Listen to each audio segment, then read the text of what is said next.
Expiration of public notice. Great. Right, first item up on the agenda is some order of business. So I would like to propose, because we have someone here to talk about the vacating the portion of the right-of-way, which is currently in action item number 4. I'd like to propose that we move that to 2 underneath Joe, so that the folks that are here to answer questions have the opportunity to leave and not hang. I mean, you're welcome to hang, but you don't have to. Is that, any questions there? Great. And then the other thing, wait, what?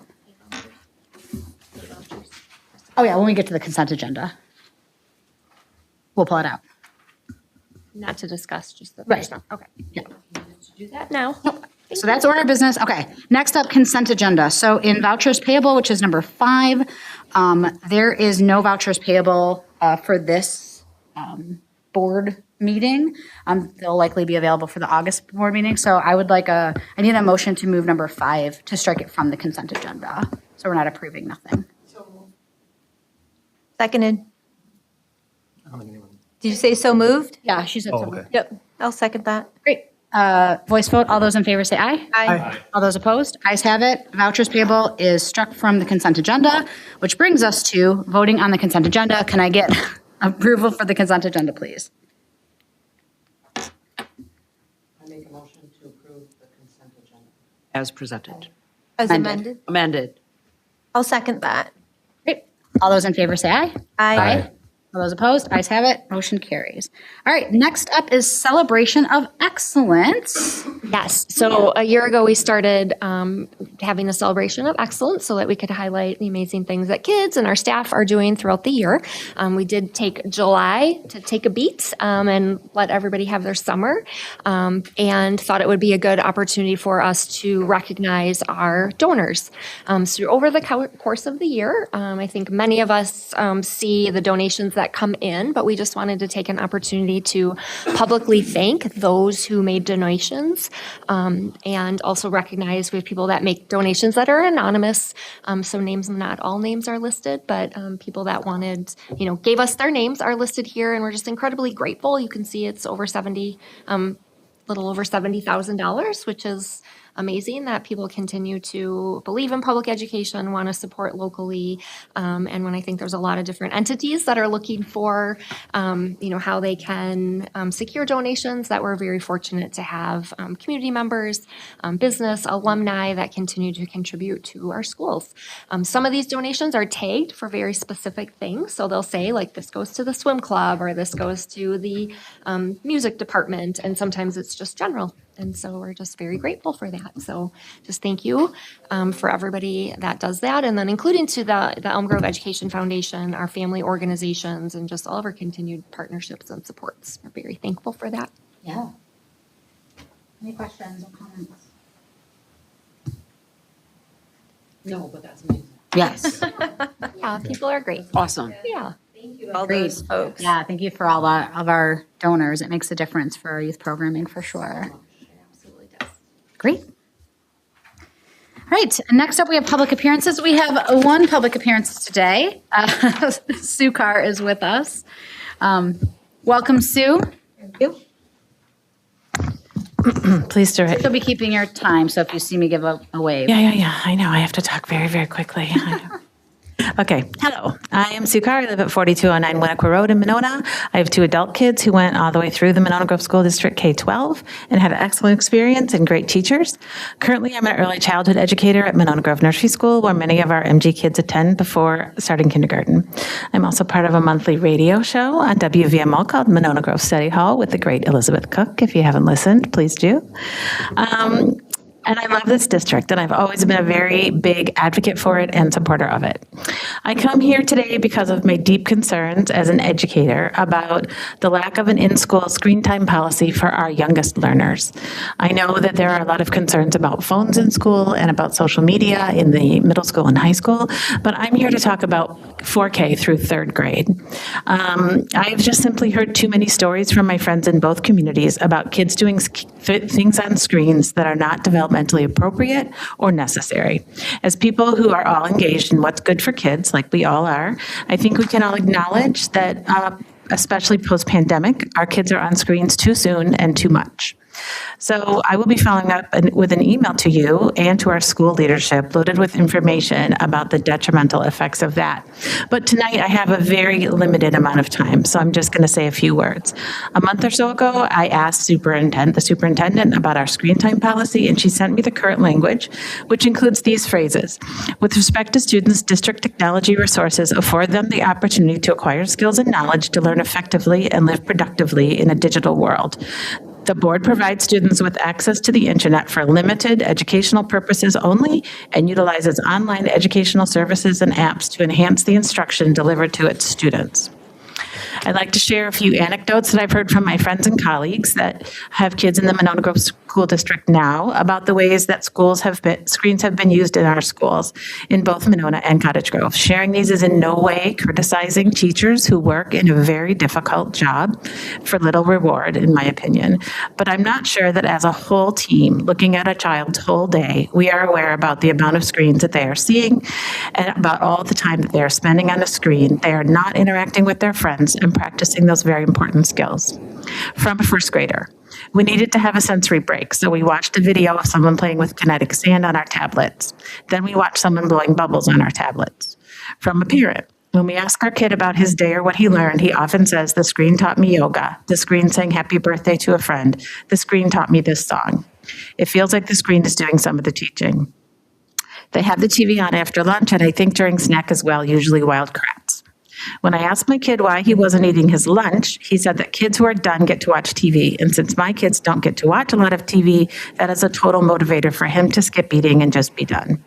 And from various kids, we watched a movie in art and then a movie in music. We had a sub, so we watched a movie. It was raining, so we watched a movie. So what am I asking for? What am I suggesting? What am I totally willing to jump in and help on? I'd like to see an ad hoc committee of board members, parents, staff to create a holistic screen time policy for all of our MG schools, but especially for 4K through third grade. I'd like to see the following elements. Number one, prioritize active and purposeful screen use, using screen-based activities only when they provide a clear educational advantage over non-screen methods. Consider learning first and technology second when making decisions about the use of technology, and avoid using screens as a default method for content delivery and classroom management. Number two, avoid the passive use of screens like videos and TVs without interaction, and instead focus on screen activities that require thinking. So no screens during snack or meal times, no use of screen-based classroom management apps, no use of screen time as a reward, a punishment, or a method of classroom management, and no use of screens instead of outdoor play in bad weather. You're over time, so I wasn't sure how Hey. close you are to your. I have this much on my page. I can stop. I understand rules. Follow Thank rules. you, Sue. I just have to say that You send us the full copy of your remarks I will. so we can see your list. I will. I do have to say my last sentence. I Yes, never come here. please do. I've come here often over the years, and I never come here without saying, I'm happy to work on this. I'm happy to serve on this committee. I am happy to do whatever I can to promote this more positively. I don't like people who just show up and say, do this, but you do it. So, done. I have a question. Thank you, Sue. Yeah. Yeah, go ahead, Eric. So 4K through third grade, are you hearing of seeing that group with phones? I'm just curious. No. Okay. Yes. Yes. Okay. Yes. Okay. Yes. Yeah. So that I don't know. So Tablets from home, tablets too. like a lot of, Yeah. Okay. not Kindle Fires, but like littler. Yeah. That's the iPad-y. age group that you're focusing on though. Well, after they reach about third grade, I lose touch with them more because I'm a preschool teacher. So often I have their their younger siblings or Right, whatever. right. But after a certain amount of time, I'm always in their heart, but Of course, Sue. Okay. Thank you. yep. Susan. So, Sue, do you have any,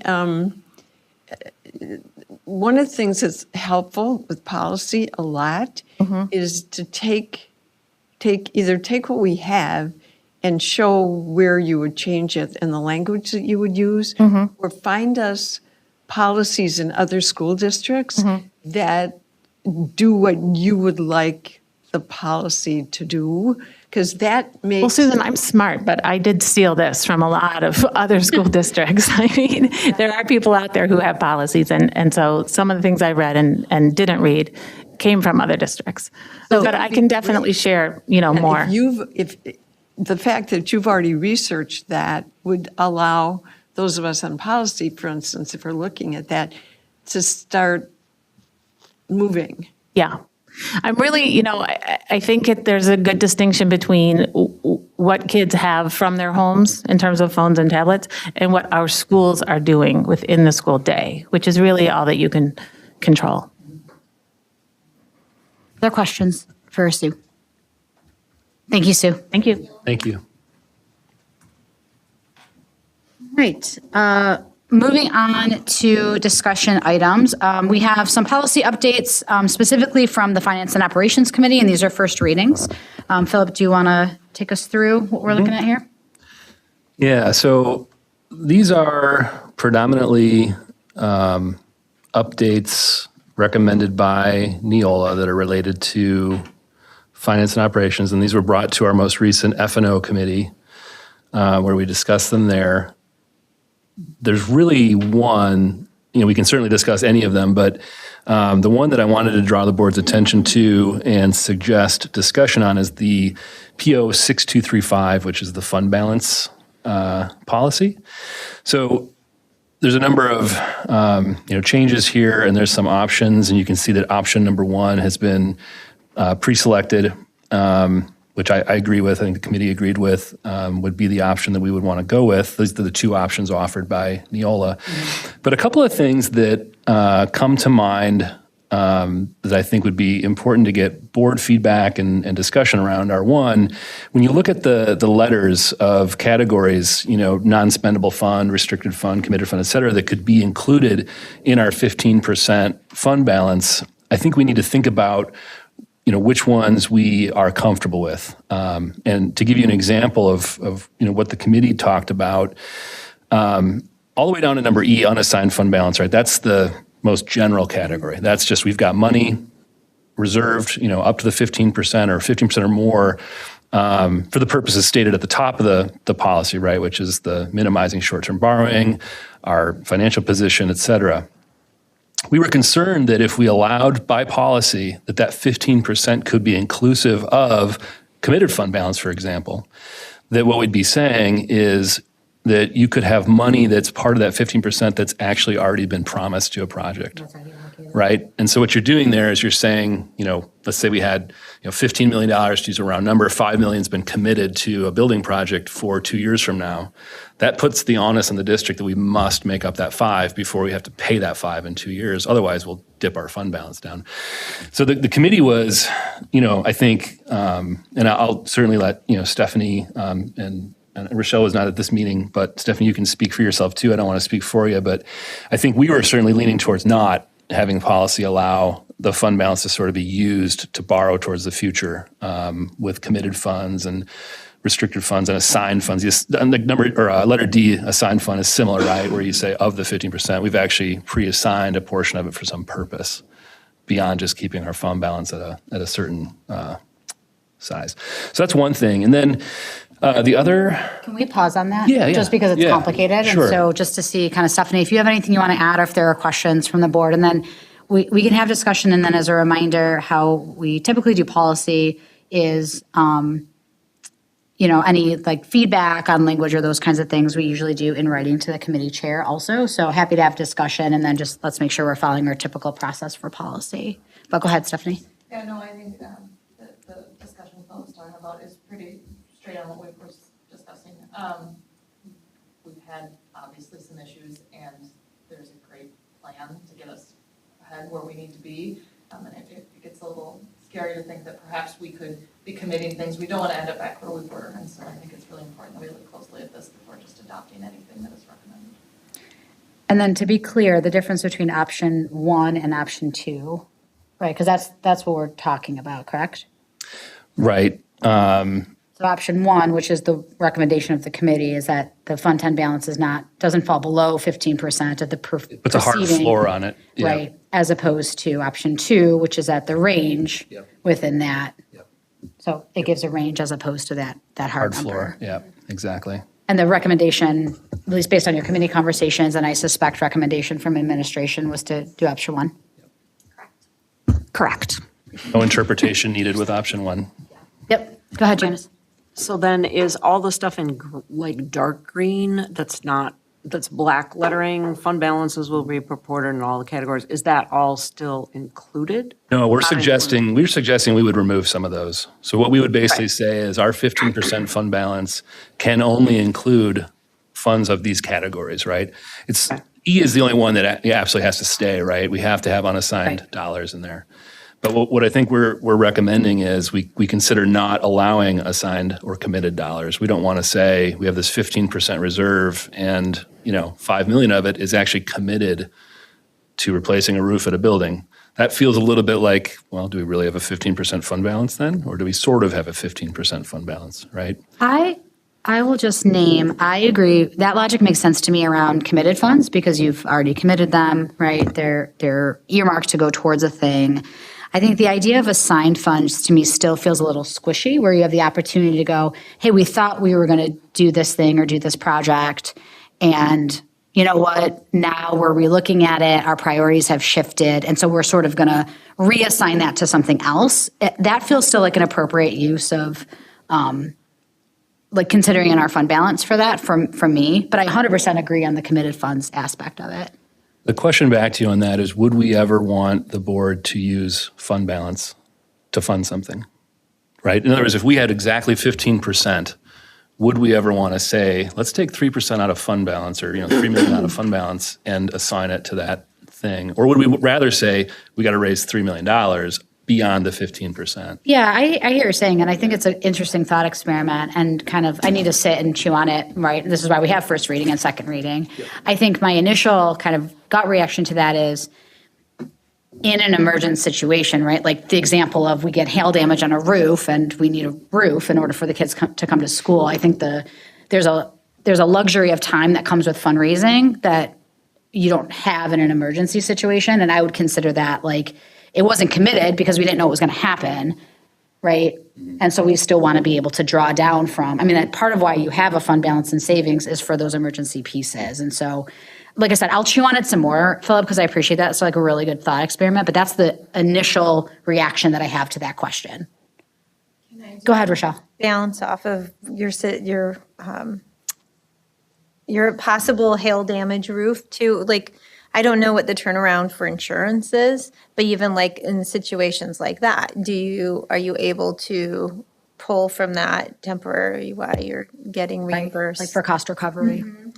I would just add that if we wanted to do that at the same time, we may want to reconsider 15%. Like if we want part of that to be a potential reserve fund that we could, instantly spend, we wouldn't want to say, well, because we had hail damage, we're in a borrowing situation again. Right. Because the only way we could cover that was by going into a weird financial position. Right. You know what I'm saying? Yep. So I agree with you that, we need reserves to cover emergencies, but I think we have to make sure that whatever that reserve is, if we have to use it, doesn't put us right back into a weird borrowing situation. Yeah, I 100% agree with that. Eric? Is the GASB 54, is that a recommendation or a requirement? Do you know what I mean? Are we required to have all these areas, non-dispensable, restricted, committed, assigned, unassigned, or are we just agreeing that we're going to do that? Is there My understanding is we're required to report what the balances are, but we could just pick one of these. We could say our entire fund balance is unassigned fund balance. That's what I wanted to So know. what the committee was recommending is we don't have all of these. Yeah, We don't have- that's what I was trying to get at, or try to understand, really. So we could just have, and that's what you're recommending, is that we have just an unassigned fund balance, correct? Well, I think the knee jerk of the committee was that we should have a protected fund balance and not get into a slippery slope of saying, we have 15%, however. You confuse me when you say 15%, because I don't know where that's coming from. 15% of our budget. That's our policy. Yeah. Budget. Yeah, sorry. So let's just talk dollars, right? So if we say policy is based on our budget, we need $15 million in fund balance. We didn't want to get into a situation where we said, yeah, we have $15 million technically. However, due to the way it's allocated, we might have to spend $2 million of it 2 months from now, and we don't necessarily have a plan to get it back quickly. And so, you know. So I don't necessarily disagree with your logic, but it makes me wonder then if we'd want more than 15%, you know. And just to be clear, just while we're nuancing it, it's 15% of not the total budget, it's specifically in Fund 10, correct? Because we have other aspects, like Fund 80, for example, that would be outside of Yep. this piece. So I know it gets kind of like weird and wonky, but I think that distinction I think matters. it's around $9 million based on our current. It's not the total budget. Okay, I'm still confused here a little bit. So what is the preference of the district then? And now I guess I'm asking you this question, Tanya. Is it to have a unassigned fund balance or to use the A through E categories that we have here? Great question. At the beginning of this year, under our current policy, we have unassigned and restricted for common school funds. Those are the only two categories, which really allows us to do anything we want because it's unassigned. I think when it's committed funds, I think that makes sense that it sits in a pile. I think the unassigned, I kind of agree with Elizabeth, like the intended probably doesn't need to be pulled separately. And so at least getting to assigned would be, or committed would be great. Committed. Unassigned, committed. Unassigned, committed. Okay. It allows us to keep more firm track on where things are going and where things are earmarked to go. Is that why? Yeah, and I think the other thing is, we really need to get to 15%. I think we're going to sit at a point where we're like hovering at 15%. And frankly, we could get 4 students who moved in that have very significant disabilities.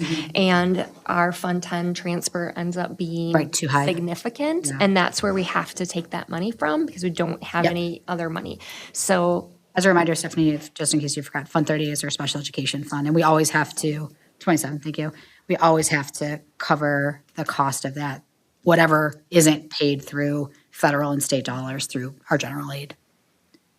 Yeah, and thanks for clarifying that, Tanya, because and just to make sure I'm understanding so that I say this right, but if we had committed, we would be committing it to maintaining fund balance or to. Typically, committed funds are, you've got money in your fund balance. Let's say we get over 15%. That'd be great. And we've got money in there that we know we're going to use for something, and so it's earmarked. You've made a board resolution that you're going to do something, and that's committed. So it's can't be touched unless you were to come back in the boardroom, which is okay. Right. And I think that's what we were concerned about, though, is we didn't want to have anything 15% or down that was committed to being spent. That's what we were concerned about, and that's where maybe we raised the percentage. I don't know, and I don't know if there's a way to say, this amount of fund balance can't be committed. The other thing you could think about is amending the option to be not fall below 15%, not including C, right? Yeah, And then- something So like then you that. could keep them all, but just pull out the things that are committed. Because I see what you're saying, right? If you're trying to keep it here and you've committed here, then it brings down the Right. total pot. I think that probably is cleaner maybe than pulling it out entirely. Because then you still have a place for, because I appreciate we have these things committed and we know that we're doing them. But I think that feels like an important category to have, but you could amend one to say excluding C below. Yeah, go ahead, Susan. Susan? But I just have, my questions are mostly pretty simple, but I just want to clarify that what we're doing here is we're really trying to make it very clear that we should be maintaining a 15% fund balance, and then you're adding quite a bit of clarity about what might be in there. Because before, when we talked about a fund balance, it was just a percent of a certain amount of money. We didn't really have this clarity, so I think that really helps me. Just one simple question I have is, in the very first paragraph, it says the Fund 10 fund balance shall be maintained at a level sufficient, minimize, I think, don't we want the word to minimize or avoid? So Susan, kind of keeping with our policy, if you have specific recommendations on wording, then email them to Philip as the committee chair. Again, I was just. Yeah, any asking grammar or you. stuff like that, go ahead and send that to me. You may have intended to do the language differently, and I didn't want to do that if there was a good piece to that. Yeah. And then the other question I have is under option 1, the Fund 10 fund balance shall, and that's mandatory. That was your intent, right? I didn't, this is Neola's language. Yeah. Yeah, this is Neola's language, not my, Oh, okay. yep. But that was intended to be shall. And then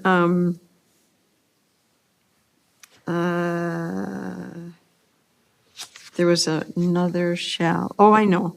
In the very last, almost the very last sentence, it says superintendent, that the fund balance will be less than estimated.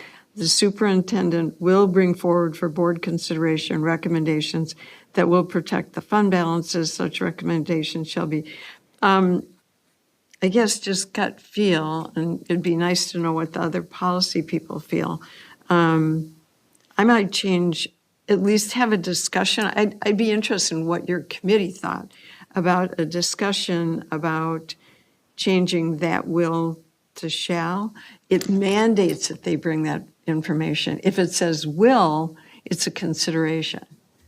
It's just a question. Yeah, I think that's a good question. And so I would respectfully request that the two of you sort of tussle about that kind of outside of this meeting. Unless there's like a lot of discussion we want to have about that as a group. But otherwise, I think the focus of our discussion right now, Susan, is kind of around what are our thoughts and feelings around this big concept around fund balance. So I think it's a really good question. I think it's important. And it is true, Philip, that there's some like legal wiggliness around will, even though it feels like it's mandatory. So maybe Susan and Philip, you guys can connect and talk through that. Yeah. That'd be really that helpful. Sounds great. I can actually just, again, there's only like 5 or 6. Yeah, I just think shoot me an email with. Yeah, and I think your history around knowing how some of that language actually plays out is really important and probably good for Philip just to know as we think about policy. And again, that committee may feel that will is the appropriate word. Right, exactly. Okay, so going back to the fund balance, we've had a really good discussion. Any other questions or thoughts or feedback you want to give to the committee kind of in between now and then the next time we see it? In theory, will be second read unless you want more discussion. Yes, Janice. Just that it's really helpful to know that there are these different kinds of things that could be in the fund balance. Like I wasn't aware of that before. So like it's good to like see what they are and what their definition is. So I appreciate that information. I did put in the executive content are all the different types of fund balances that you can have. So you can see that there's lots of different ones, but these are the ones that they looked at. So it's a little more learning for you. Yeah. Yeah. And I'll just say I'm not opposed at all to having committed funds, right, that are reserved. I think what I just want to make sure of is that we are really careful that they're not part of that 15%. If the 15% is what we need to maintain financial stability with our borrowing and our credit rating and all that stuff, I want to make sure that we're not, and especially with school board turnover, right? I don't want to have one board commit Right. 20% of our fund balance to something, and then the next board comes on and doesn't realize that, and then Yeah. it gets spent out from underneath them. I think the sort of It seems like something that could trick us almost without us realizing it. Yeah, And I think the philosophical question on the table is, like, when we talk about fund balance, are we talking about the totality of Fund 10? Or are we talking about truly, like liquid, right? Not committed, not things that we've already earmarked to fix, right? Which part of that we're talking about? And I tend to agree with you, Philip, that I think if we have something that we've committed, that to me should be pulled aside or out of our fund balance calculation. But I still think it should be considered part of fund balance. So I would, like I said, I'll give you some language, but I think amending. there may be ways we can simply just word this so that it Yeah. requires the unassigned be 15%, period. It might be that simple, and then you're welcome to have more committed and more whatever. Yeah. That's more committed. I did have one other thing, and we don't Yeah. have to even discuss this now. If you Are want we good here on discussion of? I just got one other thing. No, I just meant on this part. Okay. The only other thing I wanted to bring up was the very last part where it talks about what Susan was referring to, not so much the wording, but the fact that the superintendent is the only individual required by policy to raise a red flag if there's a fund balance issue. I wanted to at least throw it out there and see what people thought of that being potentially the superintendent and the deputy superintendent. agreed. That way, there's two people who have to miss the boat on this to Agreed. not bring it to the board. Yeah, I definitely agree. Well, do you want to say deputy superintendent and/or? Right, that's what I'm getting at, is Equivalent to position. basically empower the deputy to come straight to us and say, hey, there's a problem here, you know? That, we may not have a deputy superintendent at some time, or it may change. Yeah, yeah. Or obligate that person in the event that that has that information and they're not sharing it with the superintendent, right? That's kind of what I'm getting at, yeah, so that either way, it has to get to us and/or the superintendent by policy. If they know about it, it should come to the board kind of thing, right? I think that's very insightful, particularly in light of what occurred with us. Right. Yeah, exactly. Just one layer of Walk protection. away and say, I didn't know. Right. And this way, as long as you put two people responsible and it's clear in the policy, we thought it was clear before, but this, I think, adds, I'll suggest some language too, because I think it's it appears to that we'll want to change. It appears to this person or this person, and then they're compelled to report it. Okay, great work, committee. Anything else on this at all? Yes, Susan. yeah, so I guess I didn't understand this. These policies actually came from Neola, and then they went to finance, which is great. I think that's super. So one of the questions I have is, I think it might be helpful, we don't need a policy written about it, but I think we need some guidance. Because when I look at transportation, I say, and why, I don't see a lot about funding in here. And one of the things we do in policy is we look at everybody else's policy and see what you've been there, you know that. Yeah. We look at all the statutes, we look at how it fits, we look at whether we're compliant. And that's a lot of work for our finance committee right now, which is trying to get out from under this huge mountain. So I guess I'm looking, I definitely, there's no question you want them working on anything to do with finance, but I guess I didn't see finance as a part. What I don't want to do Just to is clarify, the burden committee your- is finance and operations, and that may help explain why a policy like this was built. Yeah, it's not necessarily finance related. The So transportation the operation. 6, 7, and 8,000 series are all finance and operation policies. Oh, okay, that's great to know. 6,000 7 and 8. And 8. and 7 and 8. Oh, that's really great to hear, because I'm, again, starting to work on all those policies is a ton of work. And I just didn't want you guys to get kind of dumped on. Well, and I can say that if I think if the committee ever feels overburdened by one, we will punt it to policy. Or if there's a section in it that feels like Yeah. policy, more policy related. Well, that's great to have the numbers, because that just makes it easy. I was going to say, you mean I has to go through all of this Neola stuff? It's bad enough as it is, Great, thank you very much. Anything else that you want to share about the other policies that are in here for first read, or any other questions folks had about the additional policies that are in here? I don't have anything else, but feel free to email me anything that comes up between now and second read. Yes, Susan. I reviewed them just exactly, except for the fund balance, because I was just waiting for Phil to give us Yeah. that information. But I reviewed all the others and did the old policy stuff, checked the statutes. They were great, just Good. fine. Good. All right, great. Moving on, speaking of policy, wellness policy revisions, long overdue. We've been out of compliance on this policy for a number of years at this point. Happy to see it come. It's back. It's back, baby. It's back. So this came for a first read, I feel like many moons ago. December. And then based on that first read, we did get feedback from a board member that had some area of expertise and things to add to it. So we went back into the policy committee. And so what you can see is the strike-throughs and the green are everything that was in it the first time. And things in yellow were the changes that were recommended and ultimately approved by the policy committee members to come in for a first read. So we tried to Thank you, make it policy- easy for everybody to see what the changes were.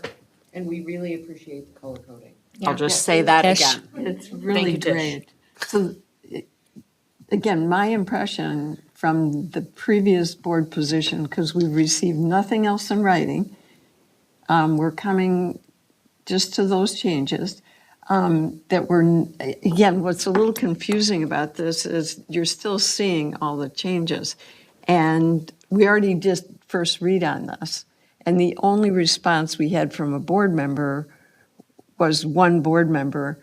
And effectively, the policy committee reviewed those, and those are the ones in yellow.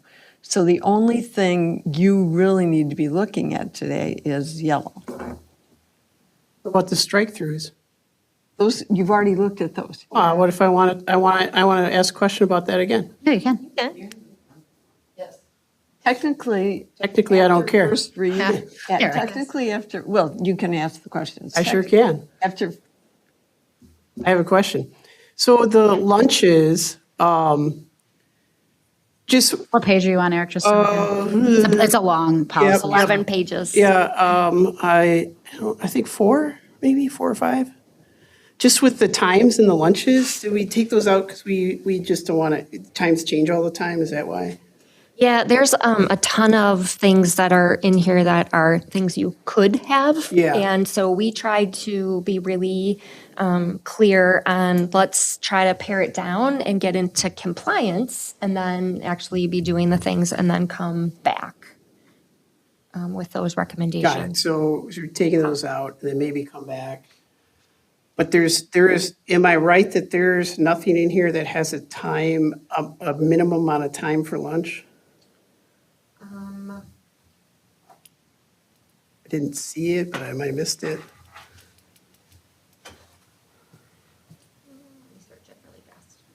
I didn't see Wouldn't be it. covered in another policy. No, it's actually part of the wellness policy. Yeah, Aren't lunches at least 30 minutes? well, long? that's why I'm asking the question. They don't have to be. It's policy driven. So you can have, so best practices is to have what they call seat time for lunch. So so a lot of times what school districts do, and I suspect this is what we do this too, is that the lunch recess block is a single unit of which none of that is earmarked to which parts are lunch and recess. And so part of what you'll get, and I think actually even Sue alluded to this today, right? Kids either not eating or rushing through their lunches because the faster you eat, the more recess time you have. So a best practice, to your point, Eric, would be to say, we have a minimum amount of seat time of X, and then recess is above and beyond that. So kids are actually sitting for an adequate amount of time to eat food. Best practice is actually put recess first, because then no one rushes through it and everybody's hungry. Well, I also bring it up though, because some people take a little bit longer Yep. for lunch. So, speaking of my daughter, for instance, has some days where she gets it late. She says, I have 5 minutes to eat my lunch. Yeah, because the line is so long. The line's so long or whatever, and then, And then you I miss gotta- out on recess. Yeah. Yep. No, it's a really good call out. Susan. I just wanted to mention too, and Eric, I'm sorry, that's just an excellent question.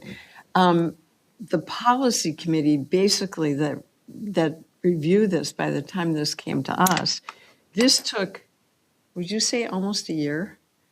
So it basically came to the school district from Neola. Dan took it and he took it back to the staff.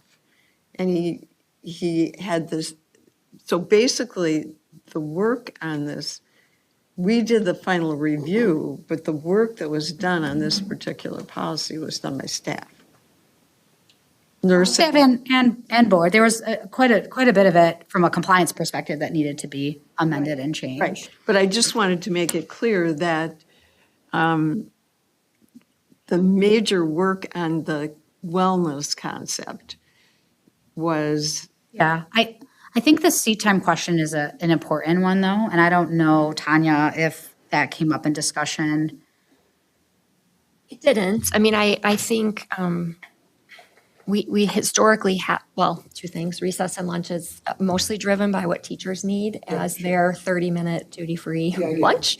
And I feel like teachers and everybody makes accommodations to make sure that kids have enough time to eat. Like you said, that total block. And the biggest issue is kids not eating because they That's my concern. My concern go is, so fast to get outside. well, either so fast to get outside or just not even having enough time when they get their Survey food. is so long. Either one, right? My concern is, like you say, kids not eating. Some kids that should be eating and need to eat. Stephanie? Eric, I would say I've sat with my kids in various buildings for lunches, and I see that all the time, where half the kids are done eating before their friends have even sat down, and then they all go out together, or, all of a sudden, tables start get cleaning up, and they just sat, and so food doesn't get eaten, I can see. From the other side of that, I know, just from doing lunchroom duty, when kids are done eating, if you don't let them go, behaviors get really big.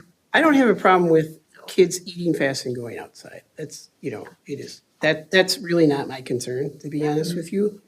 If they're eating and they want to eat a little bit faster to go out and play, I'm okay with that. My concern is when they aren't eating.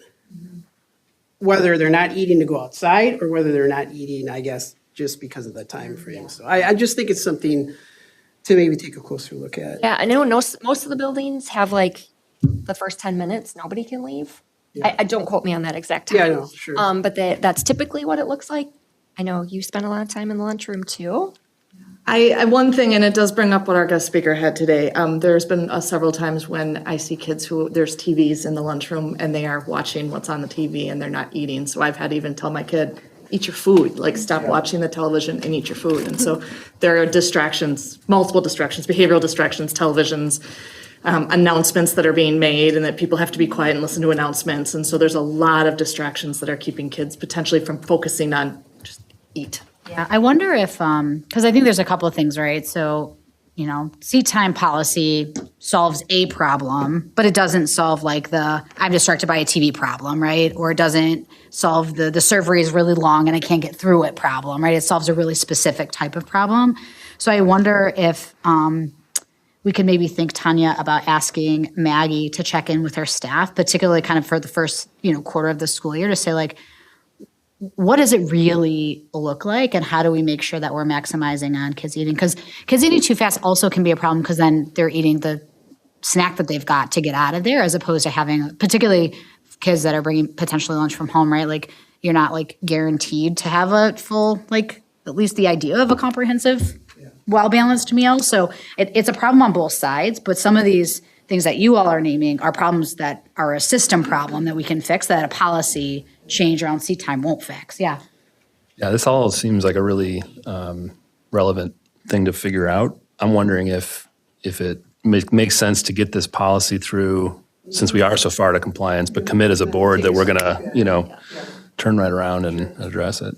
Yeah, and Maggie usually comes in. I don't want to rush this either, Oh, no, I'm just bringing it up. I understand we got to get it through, but we should come back to I it. just want to make sure we have time to consider it because I think it's important. I'll reach out to Kristen because since she's not here for the conversation, just say sort of what the board is thinking. And that way she can speak with Maggie about how we can start moving forward on getting a better handle on that. I can do that. Okay. Maggie and I worked on this. So. Okay, great. Yeah, thanks.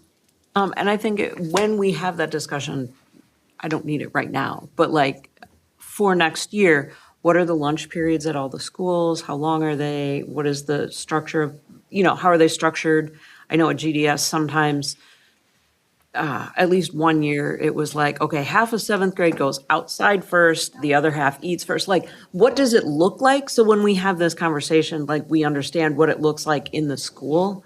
So just like the times for lunch and recess and like what it looks like in reality when kids are doing it.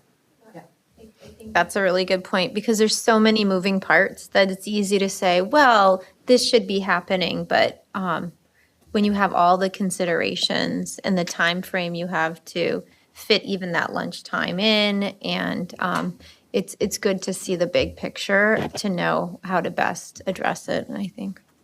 And then one more thing, like, are all the food lines in each school being utilized? Yes. Yeah. I think it's something to get a handle on in general and also something I've just been thinking about just as a concept, right? With the cuts to SNAP, I think school meals are going to become even more important than maybe they had been previously. And so just if we're going to have potential increased volume of people who are going through the surveys too, that's going to slow everything down. Okay. Yes, Susan. Thought that this is ready Ready. passage? It's ready. Because I have no other thoughts and feelings, Based Susan. on the questions, which is fine, based on the questions that Eric had, and I think they were good. Again, you're looking at the experiences that students are having. Toward the end, they have that section on additional strategies for considerations. And you will provide at least X number of minutes daily for students to eat. Yeah. Those are all, Yeah, I think what we had decided was we need to figure out the root cause, like what the scope of the problem is and then what some of the root causes are, because adding time isn't necessarily going to fix it if the problem is that the lines are too long, for example. So I think Tanya's going to touch base with Maggie Sana, our food nutrition director, and then we'll have kind of a larger board discussion on sort of the state of lunch in our schools. right. Turning off TVs could fix some of it, though. Yeah. Huh? Well, and As it turns out. there's also a requirement in this policy, and because it's so long, I just closed it, that requires stakeholder involvement. And That's federally required.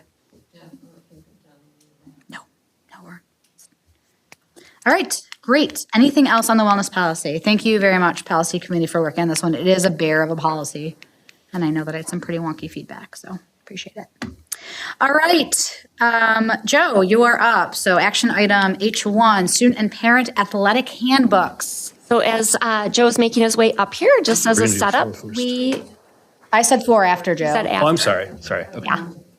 Yeah. We need to have a board-approved WIA Interscholastic Athletic Association requires us to have an athletic code. In addition, we also use that to outline for our clubs and activities. So we call it our activities, basically, handbook. Gotten to be real familiar with this handbook this year. And so Joe and I have collectively worked on 2 pieces. One is not major changes in the students' handbook for athletics and activities, but just some clarification so that it's less open to interpretation and disagreements, and just clearer for kids. And then also a parent handbook that is a companion handbook to go with it. So I will turn it over to Joe. Yeah, so the athletic and activities code really, we have registration opening for fall sports, assuming technology works for us, starting next week, Monday. So football starts August 5th, so it is coming quickly for us. With the athletic and activities code, as far as we have really 3 pillars of any athletic and activities code, and academic expectations, attendance expectations, and conduct. And as far as attendance expectations, we expect kids in school. When it comes to conduct, we expect them to avoid alcohol and other drugs. We expect them to avoid legal issues and troubles with the law. And we also expect them to abide by our student handbook at the high school. And then as far as academic expectations, we expect them to pass their classes in order to maintain eligibility and be able to have uninterrupted participation within our programs. Like Dr. Frederick said, a lot of the work that we had in there was to improve clarity and add some editorial changes to it. There's also another addition in there based on a change that happened at the Badger Conference regarding dual sport participation that I added some language into there as well, so updated conference policies. The parent handbook is the one that's really a new document, but really it used to be sprinkled within our athletic and activities code. This really generated from some work I had been doing at the national level, as well as discussions with some of our parents, as well as just seeing what our programs are currently doing. So kind of embarked on this over the past year, pulling that parent information out of the student target audience in that activities and athletics code, and making our target audience just the parents in that case, or parents and caregivers, whoever that may be, families come in all in different ways. So based on taking all of that input, then we basically put that together in a parent handbook in order to create some uniformity across all of our programs. That way, if you're a new coach coming in, you've got some foundation to build off of. A lot of our athletic coaches are already doing things that are pieces in this parent handbook. They're sharing and whatnot, and now we're just sharing it on a much wider scale. So it allows us to communicate relevant rules, practices, and any relevant board policies as well to our parents and their role in the program. And really, it's meant to be in a very supportive voice. How can you support the program? How can you support and navigate high school athletics? Sometimes, and I can be guilty of this as well, as I grew up as an athlete, so I kind of feel like I understand how things work. Not everyone has, and not everyone has navigated the education-based athletics athletics world, and even navigating like club athletics can be very different depending on where you're going. So like I said, it's meant to be a supportive piece. It went through multiple levels of feedback, started sharing it with a select group of varsity head coaches that kind of helped shape and navigate what would go in here, then open it up to varsity head coaches, then to all coaches for feedback, had our high school administrative team open for feedback, shared it with our student services team as well at the high school, and they gave some really valuable feedback. Then we had a select group of parents and community stakeholders that gave some feedback on it as well. As far as like looking into the future when it comes to athletic and activities code, some things that are currently on my mind that'll be work for next year is gambling in high school sports is becoming a hot topic. And then also looking at social media and trying to add some clarity there. And then when it comes to the parent handbook, there's a lot of asks for, can we get concrete examples of what time management looks like for an athlete, or concrete examples of what nutrition might look like, so that are areas of opportunity for growth there. So I come here tonight looking for approval on those handbooks. And a question about the WIA dual sport. I'll start with the dual sport. Is that why do we do that? What's the harm with the student athlete if they're able to do two sports in one season? So we allow it. So it used to be the conference as a whole did not allow it. That changed last year. Some of the fear behind that is just overuse and overworking athletes and whatnot. Some of it also comes from just local sport coaches. It becomes really tough to navigate that conversation with a student of, hey, I know you're working here every day, but this kid who shows up, twice a week because they're in another sport now has your spot because they're just better than you, especially when you're talking about team unity and whatnot. But that is something that you kind of navigate and move forward with. We don't have a ton of that. I think we had one student who dabbled in that this last year. So with the handbook, is that the way that it's written? It's saying that they cannot do more than two sports? No, it's saying that they can, and it just outlines the procedures for They doing have to that. do a request for approval. Yes, so you got to make sure both coaches are on the same page. So they just have to request approval for both. So they Yep. can do it, they just have to go through the request with both coaches. Yep, so that's what we were doing, was adding clarity to what that process looks like. My more concerning thing is the parent handbook as a whole. Do we need a parent handbook? Do we want to be telling parents that they have a handbook, or would it be better for us to give parents a parent resource guide? Because saying parent handbook, if I'm a parent, my student's in a sport, I'm looking at this, I'm like, well, first of all, how are you going to enforce any of it? You can't. Second of all, some of it seems like you're telling parents what to do, and I don't like how it comes across. Go ahead. So first, I think to Joe's point, some families don't know like how to interact with the coaches and stuff. So I don't disagree that it could be called guidelines or things like that. I get to see all of the parents being banned letters per WIAA.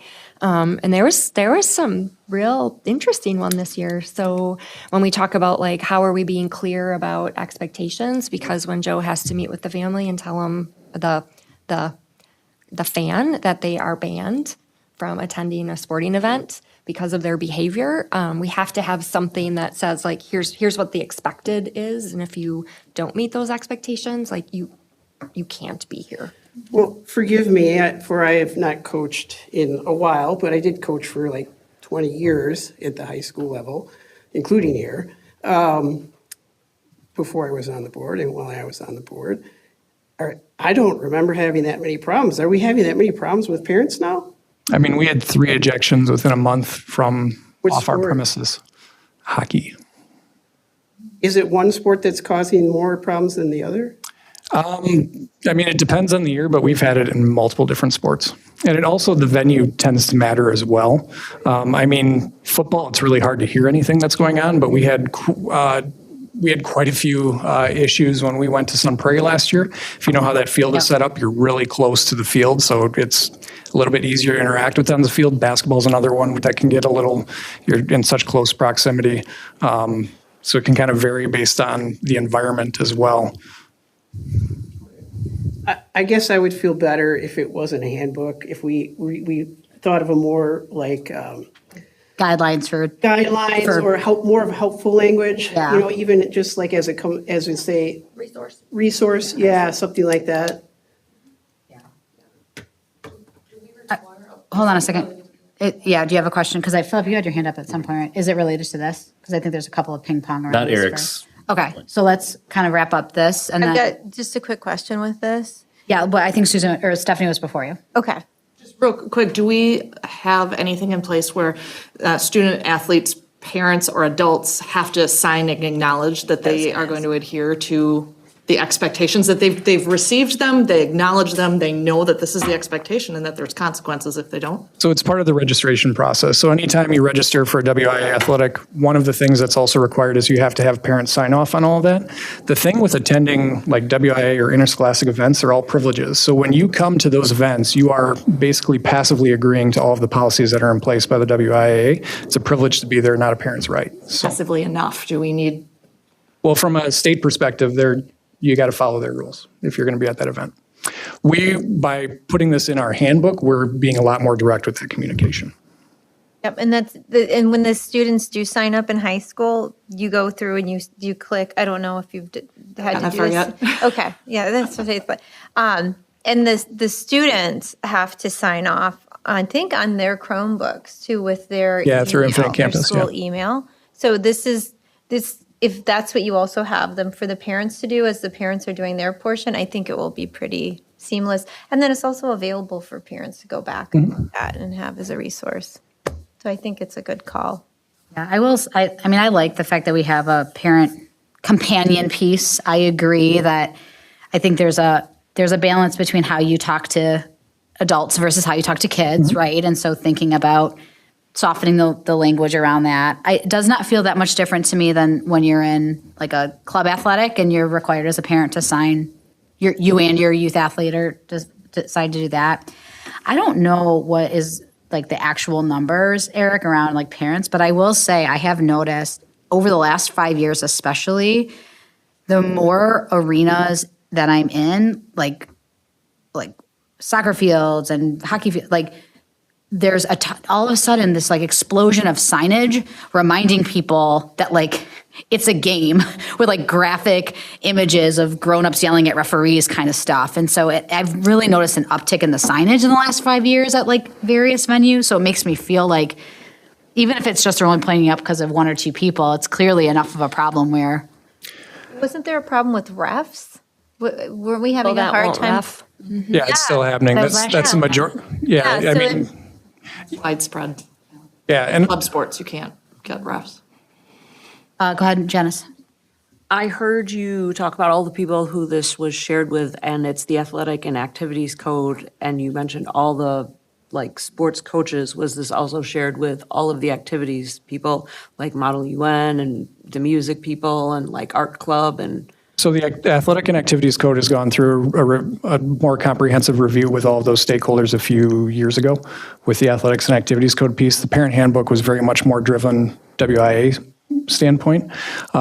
Depending on where this goes in the language we want to use, going to activities is something else we'd want to pull that piece out of and be able to get their feedback on what's a little bit more relevant to them. Activities is a little bit trickier because like when it comes to athletics here, like your North Star is WIA, right? Everything funnels there.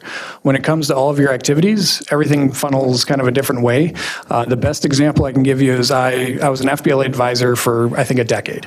And then I also helped judge an FFA competition one time. So at FBLA, like the competition itself, the look and how it feels is pretty identical to an FFA competition. There's different events, whatnot. You're going to judge. But what really struck me as a huge difference between the two, when you're at an FBLA event, you were given a number as a judge, and you were number 12 or whatever it was, and that's how you signed all of your documentation.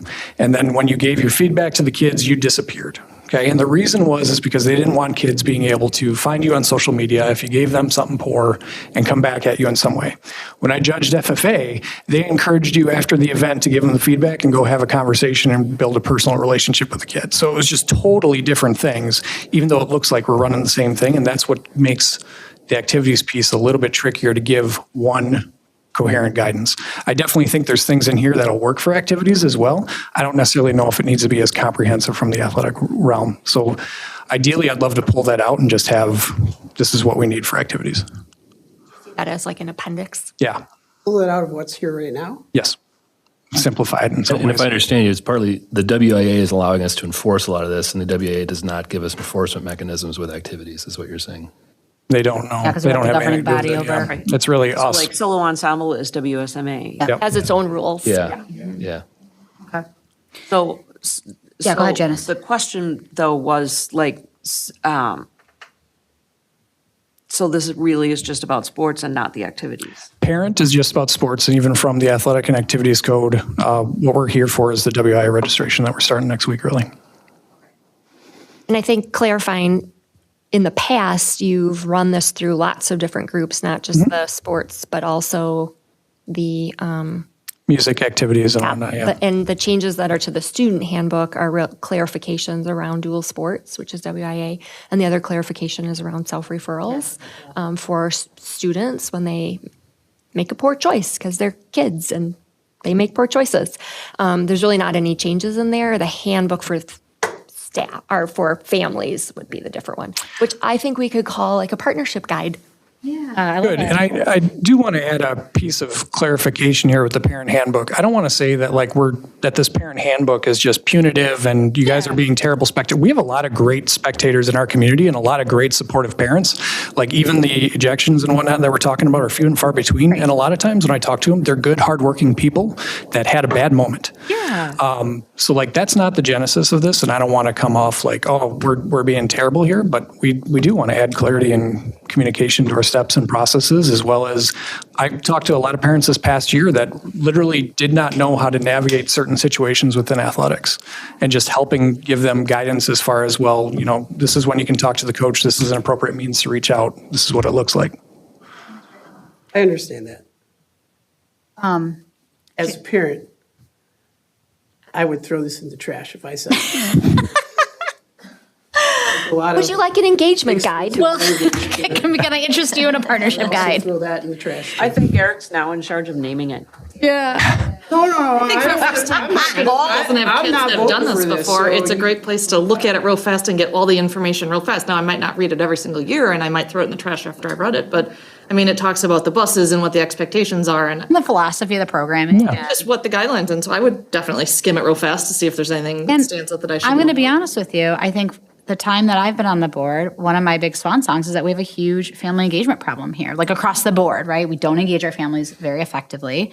And this is, to me, feels like the step in the right direction to say, hey, we recognize even though your youth athlete is a high schooler, like you're still an important part of their life and experience. And we want to invite you in ways that are helpful and useful and supportive. So be this, not this. Like that feels totally fair and reasonable to me. And if you miss the information meeting for the sport that your kid's in, you really don't have any of this information. You know, I mean, just kind of what your kid gleams and then what you can find from, you know, talking to the coach. But There's good information here for parents who maybe don't feel Confident in what they're doing. Maybe they need guidance on how to raise an athlete or how to support them and what to say. And I mean, not everybody's the same parent. So I think it maybe that fills some gaps that were there that people could use. Susan, I saw your hand up. Was it about this? Because Philip has a different question, so I'm ready to turn topic. Well, my question is about all of this. Okay, so I'm going to wait, though, because Philip's next in line. I just have a specific one on the parent handbook. On page 7, under the section that references policy 9160, there's several bullets. One of them says that school administrators and or authorized event workers may remove an individual who creates a disruption or violates these policies. I'm concerned that if we put that language in there, we may empower accidentally some of our event workers or administrators to go further than they should in terms of trying to physically remove somebody. And the policy doesn't actually say they can. The policy says they can call the police. And I just want to make sure we don't say the wrong thing if we just mean they can ask someone to leave I think we're not suggesting they can physically remove them. Correct. Because Advise them to do that. Yeah, 2 bullets later, it says if a spectator is asked to leave, they won't get a refund. I just want to make sure that maybe we should change that to school administrators and authorized members may ask someone to leave as opposed to may remove. Because I don't want one of our employees to read this and go like, I'm supposed to, No, drag them out of here or something. Most of our, like when we go through events and whatnot, we do trainings and whatnot and talk them through like de-escalation techniques and kind of what your next step is. If you need to ask them to leave, for the most part, they're coming to an administrator to say, hey, we got an issue there. Just something I noticed that I wanted to call out. Definitely change that word. Great. I have a question, but Susan, you go first.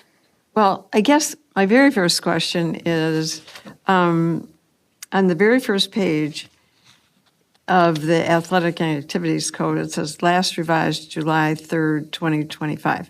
So, were these Jeff Schreiner? I'm trying to remember. What's our history here? Did we have an athletic?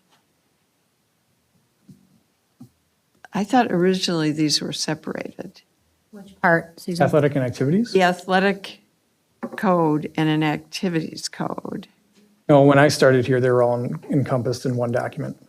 He had some different classes listed And in there, but it then was all one it document. says revised, so so everything that's yellow is new. Is that correct? Yes, newer edited language, and that's designed to help our translator to be able to just pick those and translate those instead of looking through the whole handbook. Helpful. And for Yeah, you, and it's super helpful. for you can see what are the changes from last year's. Because we don't, again, in policy, it always shows what the old was and what's, Yeah, there's nothing being removed. This is all just adds. New. It's all new. It's all new. okay, so that's is this new? And then I think Philip already kind of asked that question. So are the new things actually WIA? So the few things Based that are, on what? one is based on Badger Conference policy that changed in the last year and adding some clarity to that. So that would, I think, is the top one that you're probably looking at. After that, it would be editorial changes or clarity on our end to help with processes or situations that come up.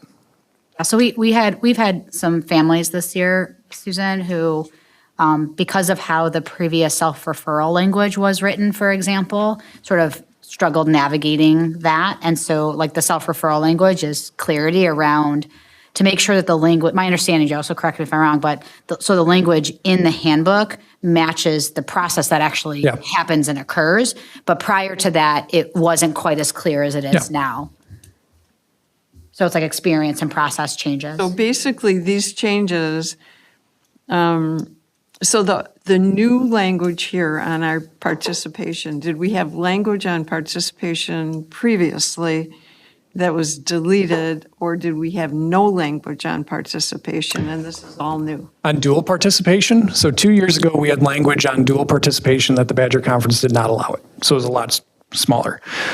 This past year, Badger Conference got rid of that, so I just took it out.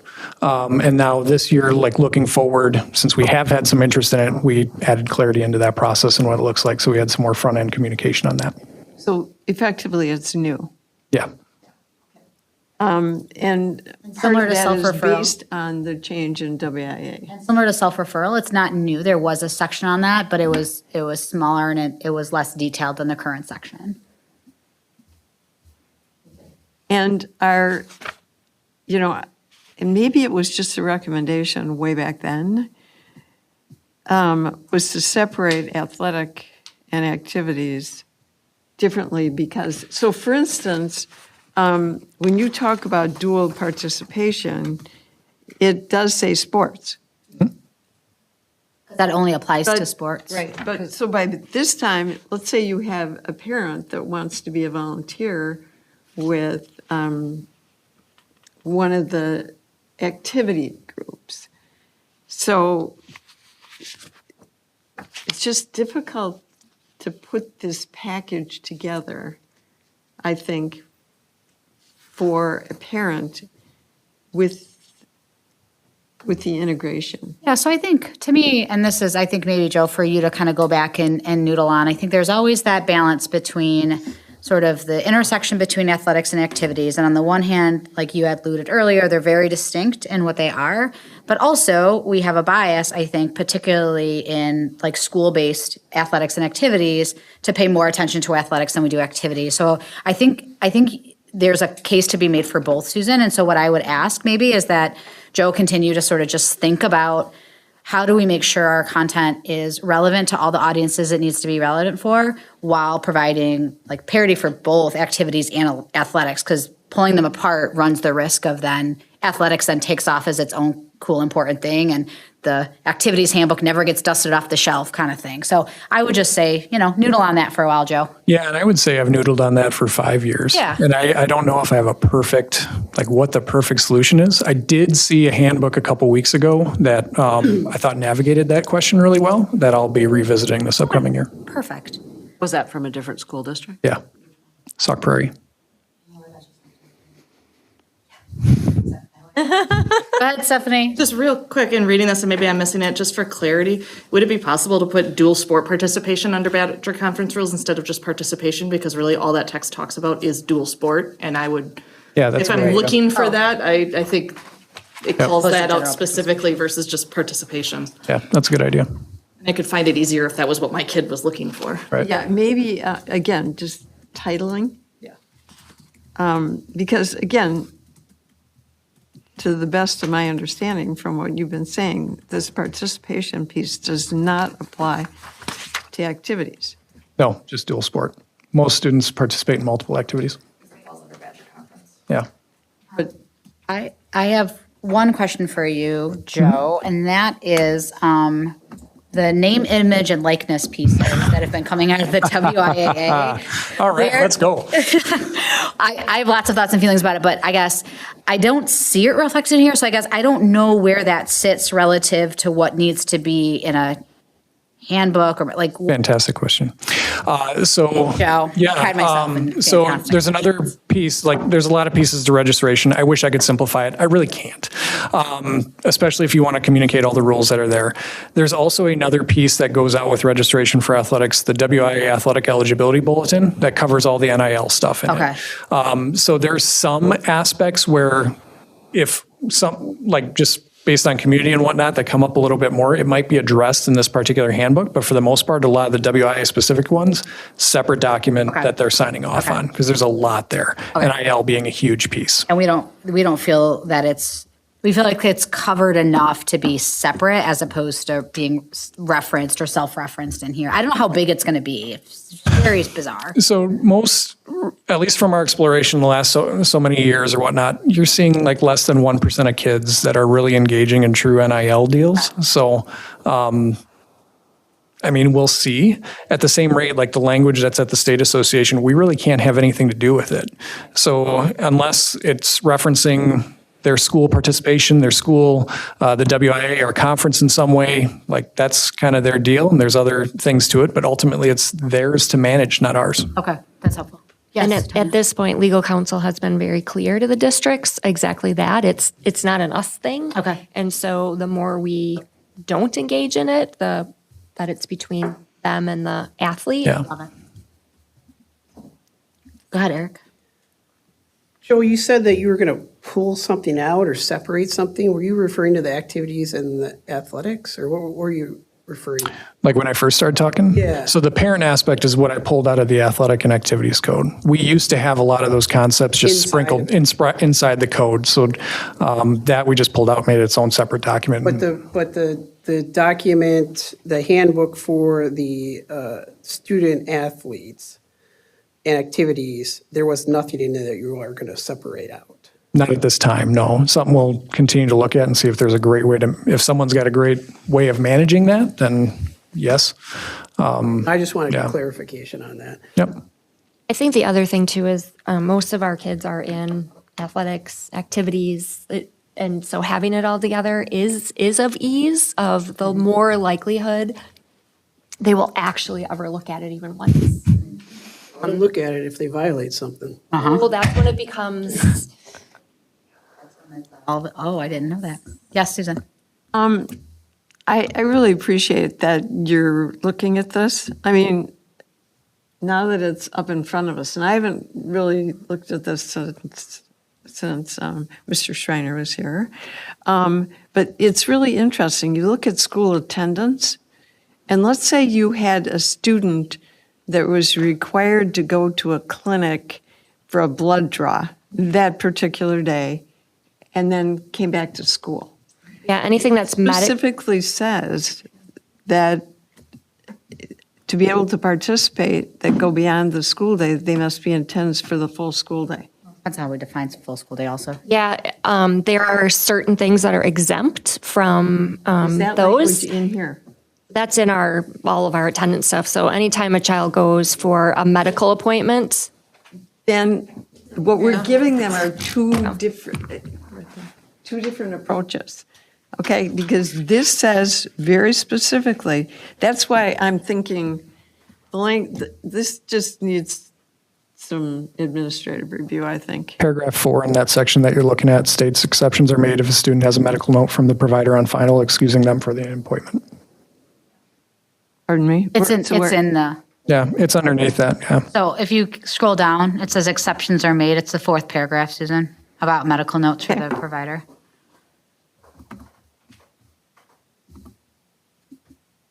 Great. Other questions for Joe?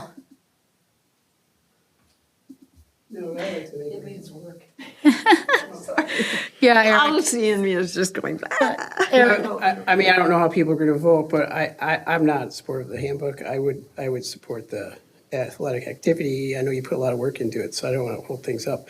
But if you want to split them, I was gonna say, we can split them into 2 motions, one for the student one and one for the parent one, Eric, and then we'll do a voice vote for parent? Yeah. Okay, well, I do voice vote for both. For both? I don't know if Yolan's going to pass either, but. okay, yeah. I do have one more question. I noticed that, there is a activities classification and then there's a whole thing past it, Appendix B, ineligible periods. Like, are there tables like that when students are ineligible for participating in an activity? How does that even work? So that's where we take a look at this particular Appendix B is all the activities that just have, we take the number of competitions or whatnot that they have in that particular activity and separate it out that way, and then just kind of look through the table in that. Appendix C is where we just used it based on sport because those are a lot more concrete.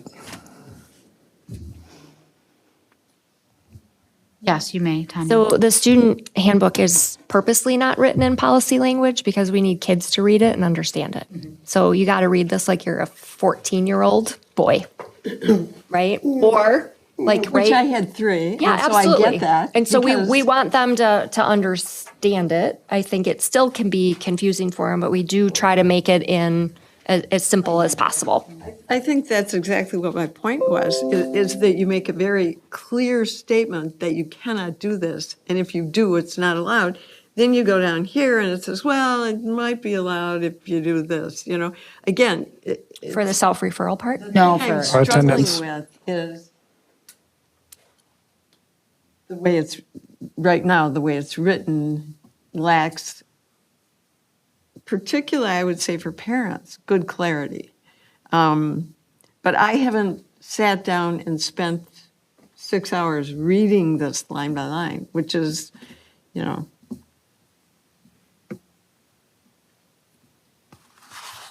I commend you for working on it, because I think it needs work. any other comments for Joe, or can I have a motion? I think there is a request to split the votes. I move to move approval of the revised student handbook as presented. Is it revised or, because there was some suggestions? Yeah, well, I can make the so- motion if someone's just so moving it. So I'm looking for a motion to approve the revised Student Athletic and Activities Code as presented. I'll second, or so moved, yes. Second. Great. We'll do roll call vote. Stephanie? Susan? You can abstain. Yeah, again, that isn't really what I at this point, I'm going to say yes, but it needs work. Yes, with an asterisk, Joe. Janice? Aye. Eric? Aye. Philip? Aye. Rochelle? Aye. Elizabeth, aye. Ayes have it, motion carries. So now I'm looking for a motion to approve the parent handbook as presented. Great. We'll do roll call vote for this one too. We'll go around this way just to make it different. Rochelle? Aye. Philip? Aye. Eric? No. Janice? Aye. Susan? Stephanie? Elizabeth, aye. Ayes have it, motion carries. You have handbooks. Thank you. Now you can, Thanks, Joe. now you can register kids. And now if you're looking for a partner on language, Susan Manning is there for you, Joe. Thank you.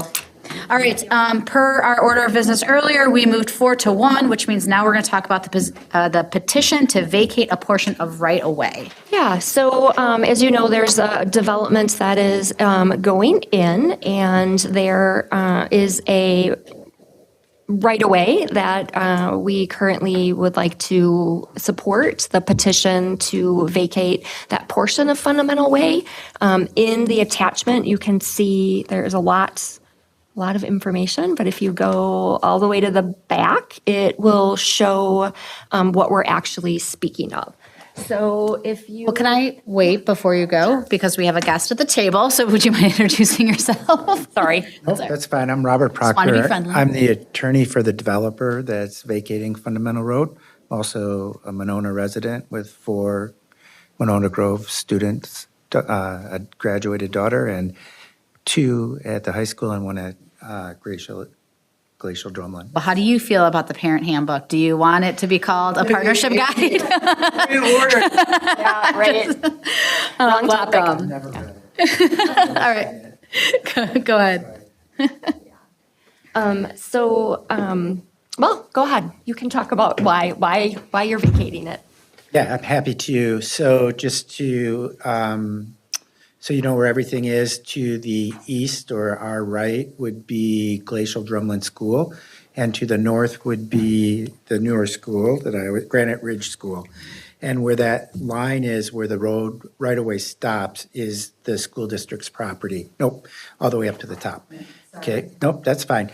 So to the west, or our left of that road right-of-way that you see is the development that's going in. That's going to be what's considered missing middle. It'll be rental properties with garages, 2-3 bedrooms for families and stuff.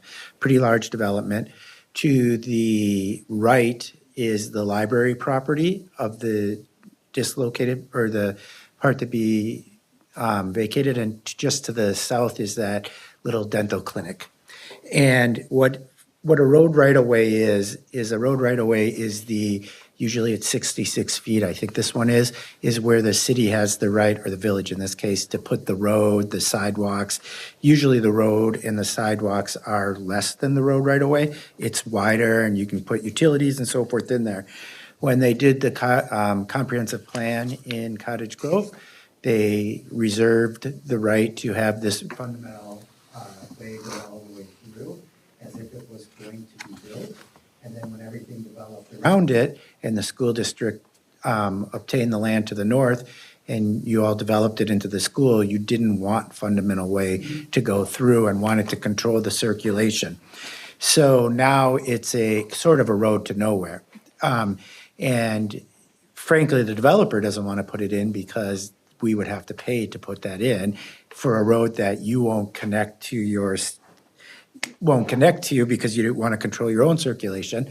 And so the village asked us to have it vacated, which requires every owner that abuts the road portion to be vacated to agree. And then 1/3 of the owners, which is to the south of this map, agreeing. And we have everybody's signature but yours.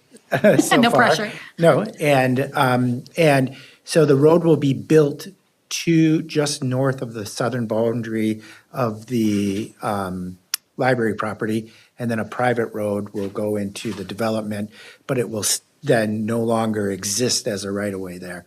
The benefit to the school district is, even though it's so unlikely to ever be built anyway, is that it really isn't going to be built because it doesn't exist, you know, which is what you, I believe, want.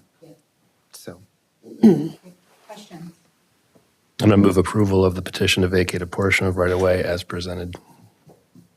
I'll second that. Okay, any further discussion? None of the roads in the new subdivision but or enter any of the school property, do they? No, they will come in and out. They will, and on bus and BB. Bus and fundamental. But the fundamental way so they will be onto Bus Road and onto Fundamental Road. The Fundamental Road that's being built, which stops. I was gonna say, is that actually currently there right now, or No, it no? will I was be gonna say, there. I've never seen Correct. that piece of road. Correct, that little, Okay. so the hatched portion is the portion that will no longer exist. And then the portion to the south of it will be built to connect the library parcel to the street, and it will just stop there. The initial plan was fundamental, was theoretically supposed to go Correct, across. and correct. it's And not. now it's just Okay. going to stop just north of the southern boundary. So, Okay. yeah, it'll be a stub.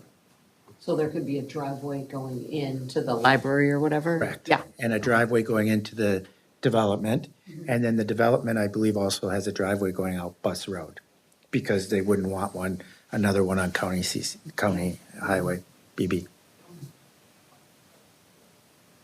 Any other discussion? Let's do roll call vote. Stephanie? Susan? Janice? Aye.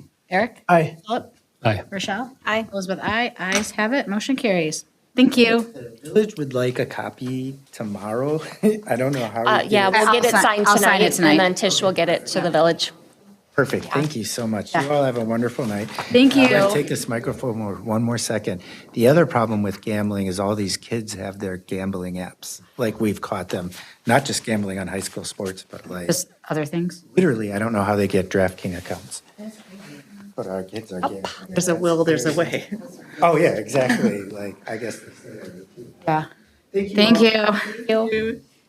All right, next up, the annual declaration and parent notice of district's student academic standards. Yes, this is Elizabeth's favorite item every year. We did talk about it last year, and by state statute, we need to notify parents of what are the set of academic standards that we use to create our curriculum.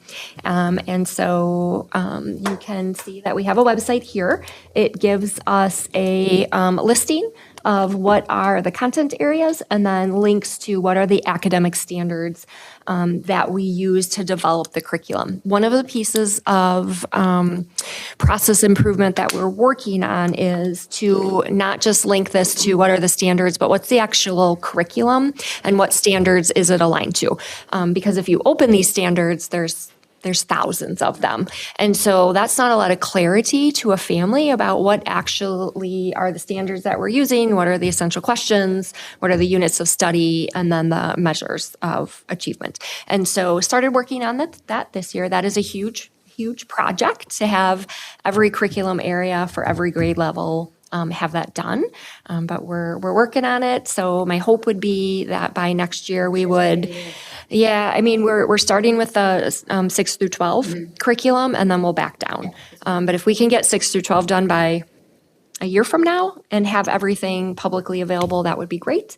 And then get to those 4K5 documents. So this meets the requirement of the law. It does give family access to those standards, but we can do a better job of getting clarity on standards by grade level and by subject area. Stephanie, for your context, because this is the first time that you're seeing this item, every year I ask why we don't use this as an opportunity to actually engage our families on what meaningful curriculum is and looks like, as opposed to just checking the statutory box, which we do. But I'm really grateful to hear that Rob will be working on 6 through 12, and then hopefully Angie will follow up after that. Yeah, they started in March, but that was just really the teachers working on what should the format look like and Yeah, I get it. and getting the templates up and going. Yep, great. Can I get a motion, please? Approval of the annual declaration and parent notice of district. Yep, just wait. Go ahead, can you? Oh, yeah, of notice of district student academic standards that will be in effect for the 2025-2026 school year pursuant of section 120.2 through 13 and section 118.30 1GA of the state statute as presented. Great. Discussion, Susan. So again, the website work is absolutely excellent. because I kind of looked at the statute. The one thing I couldn't really find a good definition for is must annually notify parents and guardians. Is there any notification requirement? So if we put it on the website, do we meet the statutory requirement for notification? We every year have to send, push out to families annual notices. This is one of the many annual notices that is listed, and then it takes them to this. So legally, as far as we can tell, putting it on the website meets the notice standard. Well, we also then push out a annual notice document that to has families. all of the annual notices on it, because That was this my is only one of them. question. Yeah. Again, Yep.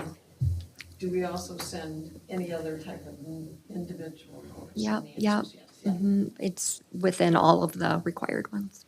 Great, thank you. Can I make a quick comment too? We've been talking in TLE about this too, of how best to get all the curriculum available for families to see. So I mean, I think it's going to be a good teamwork. Yeah, yeah. Any other discussion? Great, we have a motion and a second. Can we do voice vote? All those in favor say aye. Aye. All those opposed? Ayes have it. Motion carries. Next up, the use of the expulsion hearing officer for 2025-2026. This is another annual approval that we do. I have a question on this one. Oh, go ahead, sorry. I'll let you introduce it. Yeah, so annually, the board needs to make a decision if they want to be in expulsion hearings or if they want to use a hearing officer. And so this is your opportunity to decide if you want to use an independent hearing officer to make recommendations to you about determining pupil expulsions, or if you want to facilitate those meetings. So historically, you have always used a hearing officer. So my question is, what we'd approve tonight doesn't specify who the officer would be. And the statute indicates the board has to appoint the officer themselves or, pick the officer. I'm just wondering if and when we would need one, does that come back to the board then for us to call that out? And say, Last "This is month, the we officer"? approved that whole list of who our legal counsel is, and That included that includes who the officer would be or the panel would be. who the law firm would be, I Okay, believe. got it. Just wanted to make sure that I understood kind of where the board was doing that. Thank you. Yes, Susan. I would like to make a motion to approve use of an expulsion hearing examiner for 2025-2026. That Great. Any further discussion? It is our intent to use the same hearing officer that we've used previously, right? Yes, yes. All right, voice vote. All those in favor say aye. Aye. All those opposed? Ayes have it. Motion carries. Last on the action items are the updated 2025-2026 certified staffing plan with current enrollment. Yes, Presented by so Tanya L. Frederick. as we, thank you. As we have continued to talk about is looking at our enrollment, continue to look at it on a daily basis. And at our last meeting, we talked about some of the areas that had maybe popped red. They go red in that enrollment report once they have exceeded the maximum enrollment for a grade level. And so we have 2 spaces that has happened, and we're very pleased to say it's 4K at Taylor Prairie and at Winnequa. And so we are asking tonight for approval to hire a 0.5 4K teacher, because remember, 4K only comes in half-day chunks. And so we need one more section, which is a half-day of a 4K teacher at Winnequa. And then we do have a solution at Taylor Prairie that doesn't require board approval. Because we have a contracted staff that currently is part-time 4K and part-time building sub. And so she's already in the books, we'll reissue her if you move forward tonight, then at the next board meeting, she would have an updated. She was a full-time 4K teacher last year. Right? Yep. So she's all ready to go now that we have the numbers. Yes. Oh, sorry. Okay. That's right. So she was already in the budget, which is why Yeah, yep. I know we weren't looking, it's it not wasn't a a cost. budget ad. This would be a budget ad. And so we would be looking for approval for that tonight. We do, have some teachers that had worked for us in the past that went to stay home with babies and other reasons that are very interested in coming back to work part-time. So we feel that we will be able to recruit and hire somebody that will have talents and interest. So that's what we were looking for an action item. So I just want to name that, and you can see in that attachment. Does you want to open it? Which one, the corrected? Yep. Okay. Yep. Because I had 67 sections in there instead of that's a 7. lot. That's a lot. And I was like, well, that's not right. So you can see that by moving to 6 sections at Taylor Prairie, that would put the class size at 17. And then if you go down to Winnequa, it will put the class size at 15.8 by going to 4. So you already added this section In in here? here, yes. This Got would it. be to show you what it will look like I with got the it. Once we add the additions. FTE. Yep. So that's what they would look like. I know there is, questions about first grade at Winnequa because that's like right there. And then, we continue to look at fourth grade. We have some solutions for that. They don't require budget changes. Didn't bring them forward tonight because of the holiday last week. We've been having trouble getting a hold of staff that it will impact. And so we want to have those conversations with staff, and then we'll bring a report back to the board. Well, let's get the motion and then I'll ask. Are you going to do it or shall I? I'll do the No, motion. I'm not going to motion this. Move to approve the addition of a 0.5 FTE teacher. Second. Discussion, Eric. Yeah, so I have a question about the class size, and I looked at the policy. I guess what I'm wondering is, after reading through it again, and this goes for all the sections, and since it doesn't really say what specific number before we add a section, I'm curious, what is that number? Like, let's take 4K, for example, because we just did that, right? Where was the 4K at before you made the decision to add a halftime position? It's 17 in Taylor Prairie here and 15.8 at Winnequa. But where were they before that? Yeah, let me pull it up.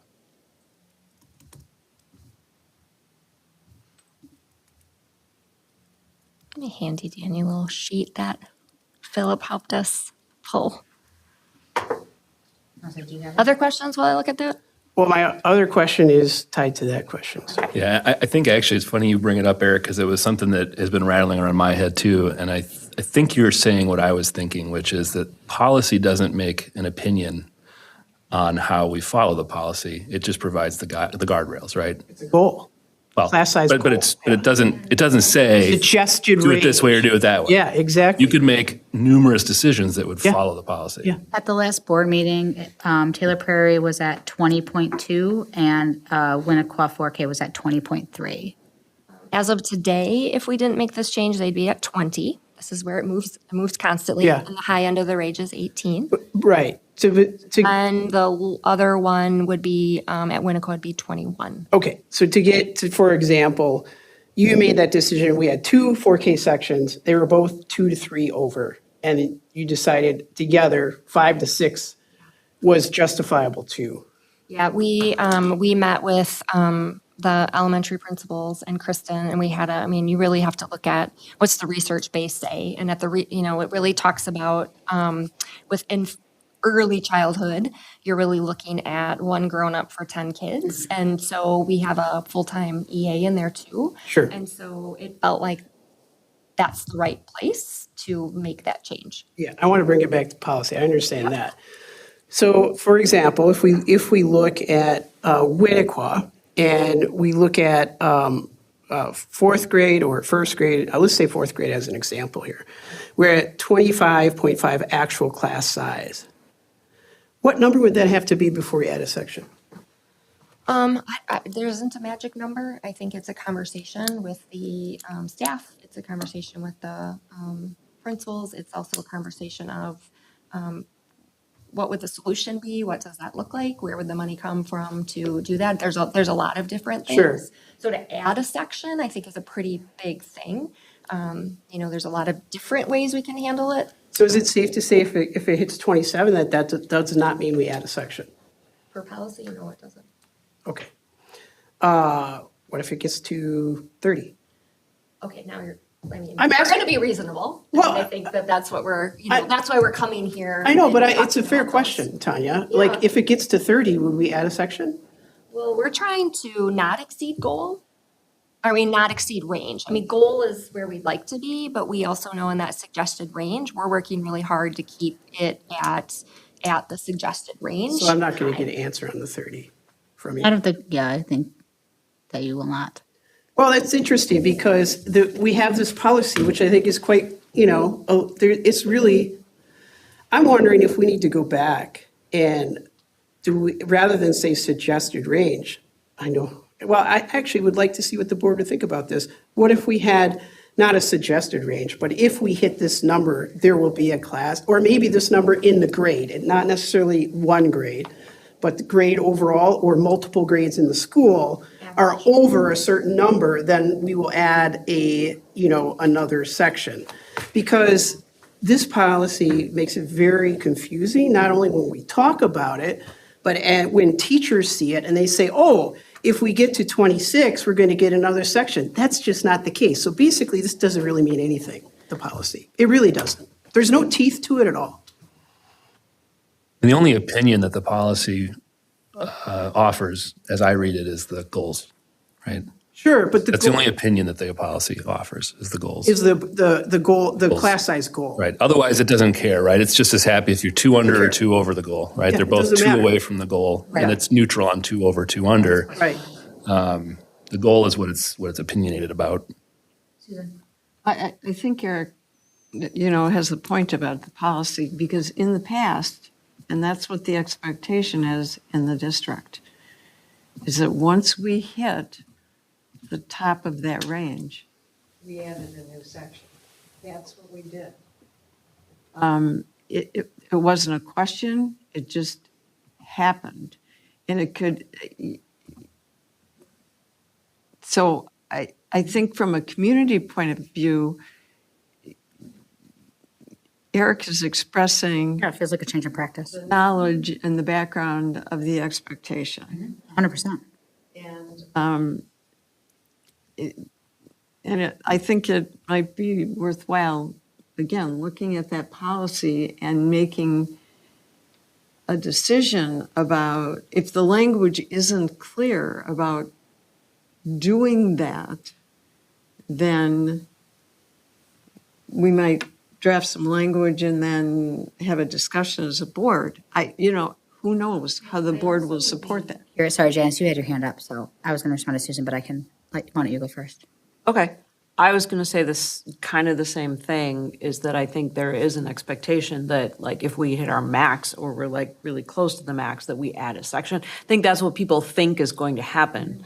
And our policy doesn't say that, but it's kind of what we've been doing. Yep. So I do think it's appropriate to look at the policy and decide what is it that we want the policy to say?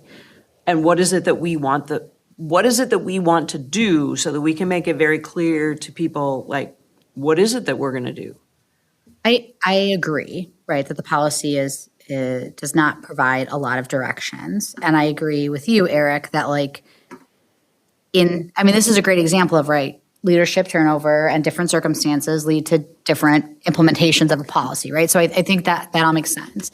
I think the one thing that I would be interested in, I think us as a board need to prioritize, and this is a place where actually some collaboration with MGA will probably be really important, because the way that I sort of conceptualize this, and this might be too simplified, but we have this idea about competitive wages, for example, right? And the more staff we add, the longer it takes and the harder it is to get to those goals. And so I think there is a real tension between how we prioritize that and what decisions that we make. Now, that doesn't mean that we can't amend both of those things, right? But I just want us to be mindful of, I think there's a domino effect, right? You mess a policy up here, or not mess it up, but you know what I mean, amend a policy here, and that's going to have these implications. So I think it makes a lot of sense for us to talk about this, but also within the context of what are our salary goals for staff and how do we make sure that we're staying true to what we know the literature says on class sizes, what our staff expects, what we want for our student experience, while also keeping our eye on making sure that our wages don't stay stagnant or fall behind Dane County. Yeah, Janice. And I'm not saying that we automatically make the policy be like, this is what. Oh, it is. sure. I'm just saying, Yeah. it's not clear and it's been handled one way and we're maybe doing something different. Like, we just need to make the policy be clear what it is that we're doing. Yeah, 100%. I wasn't saying that you were. I just wanted everyone to be mindful of the fact that these things sort of coexist together and are influence each other. Yeah, Philip. I was just going to say, I don't know that I necessarily feel like policy is a place to get too specific.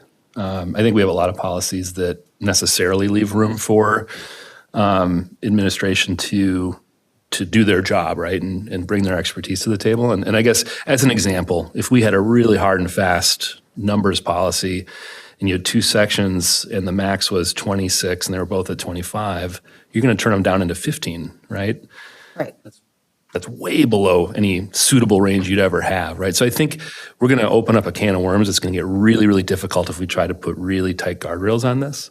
I think to me, it's more about, the policy maybe is fine mostly as it's written, but I think it's more about the board and the administration being in line with how and why the decisions are being made within the policy guidelines. Because you could make, decision A within that policy one year and it's the correct decision, but the next year for a different situation, decision A is the wrong decision, right? And I don't know the policy can fix that, right? I think it's more about when we have these murky things, the board administration needs to have dialogue and talk and sort out, do we all agree that we're operating on this situation correctly? Whether or not it's within policy is a different question. Rochelle? I appreciate what you had said about juggling all the things, trying to make sure that we're paying teachers competitive wages and then how best to balance teacher to student ratio, and having some flexibility I think is helpful because even classroom sizes are different, right? And so even within our buildings, some of our classrooms could accommodate larger groups more easily than some of them based on size. But I'm just saying that flexibility and kind of consideration for the principals and the teachers and our administrators to kind of best decide how to fit and work with the kids, I think is nice to have some flex. I do wonder if there is a kind of meet in the middle between being completely open and completely prescriptive. And I wonder if this is an opportunity for us to think about, we had just approved of several months ago, Dane County comparables, right? And is this an opportunity to think about how do we utilize our Dane County comparables? We do them for other kinds of things too, right? We do them for academics, we do them for salary. Would we think about that as a way to kind of do some set pointing on our class sizes? Because I'm not sure where these numbers came from. There's no literature base that says that the magic number for any given grade is X, right? What the literature will tell you is after a certain point, things get real rough. But that certain point is widely variable based on a variety of factors. And so there's not really an evidence base for these specific numbers. And so I guess what I would wonder is this an opportunity for us to think about where are our comparables sitting? And is that potential clarity or a little bit more prescriptive in the thing? Go ahead, Eric. Well, as a teacher for a long time, I think the easiest solution to that is to ask the teachers. Mm-hmm. I mean, it's trust the teachers, but Yeah. they're pretty, they have an idea of where that number is. So, I mean, if you trust the teachers and listen to them, they'll tell you, hey, when I hit 26, Regardless of class that is makeup. going to start affecting things. Yeah. And of course, there's variables with that. Well, yeah. But, Yeah. but in addition to that, I wonder, because as using the 4K as an example that we just went through, and I'm getting 7 more students, I don't know if that's accurate, it was 7 or 8 around that number between the two sections. We added a 0.5, right? Mm-hmm. So then there's no correlation though. What if we hit 7 at fourth grade, then do we add a 0.5? No. Right, we because there's don't. no halftime equivalent. But then you have a situation where you're like, hey, why did they add a section and then we don't have a section? I could tell you we need it. Yeah. You know, I could tell you as a teacher, we need a new section, but we don't have it. Why was the decision made at 4K and not 4K or not fourth grade? And that kind of goes back to, you know, I understand, you know, like Philip said, you don't want the sections to drop to 15. Teachers are expensive, right? You know, $100,000 or whatever for a new teacher, regardless, with health insurance and everything. So you have to be very cognizant of if it makes sense for the district and the students. But these numbers, the way they're here, is just, I almost think, why do we even have it? Because it doesn't mean anything. It really doesn't. It's a goal, it's a suggested range, but it means nothing. It does, there's no teeth to it. We don't have to do any of this. Right. And also, it's, as a board, I look at my role as more on the policy and guideline, not the administrative side. I had a discussion with someone today about this.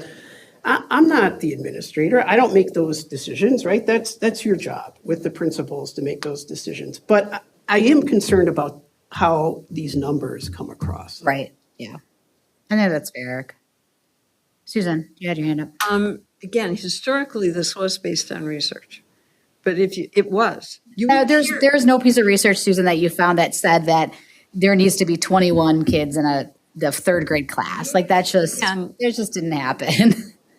The board at the time, and I was not there, I was a parent advocating for this with a large group, the PTOs back then. And we actually used, you know, the Department of Education at the UW as an additional resource. Sure. Yeah, I believe that it was well researched. And the board at the time did what was within their knowledge base and their capabilities for researching these numbers.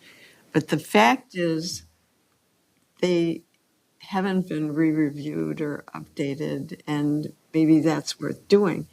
But Eric's point is very good, and that is, it doesn't really tell you other than the administration is required to review those numbers. And Tanya's been coming back and telling us that they've been watching them. So, you know, there's several issues here. And, you know, what approach do you want to take to the policy? And really, if you read this language, if the average number of students enrolled in a class falls outside of the suggested range, the building principal shall discuss it with the staff and the superintendent. And then the superintendent notifies the board, check off. I mean, that, but it doesn't tell you, it says may recommend possible solutions to the board. So there isn't any, here's what we're going to do if that happens. I'm going to let Stephanie go because she had her hand up. Following up on Eric's thing, I agree. I mean, if the range really is, there's no concrete hard and fast. I mean, maybe we have an upper limit. This is an absolutely will not pass this because this we know this is an unsafe level to, or you know, unproductive level.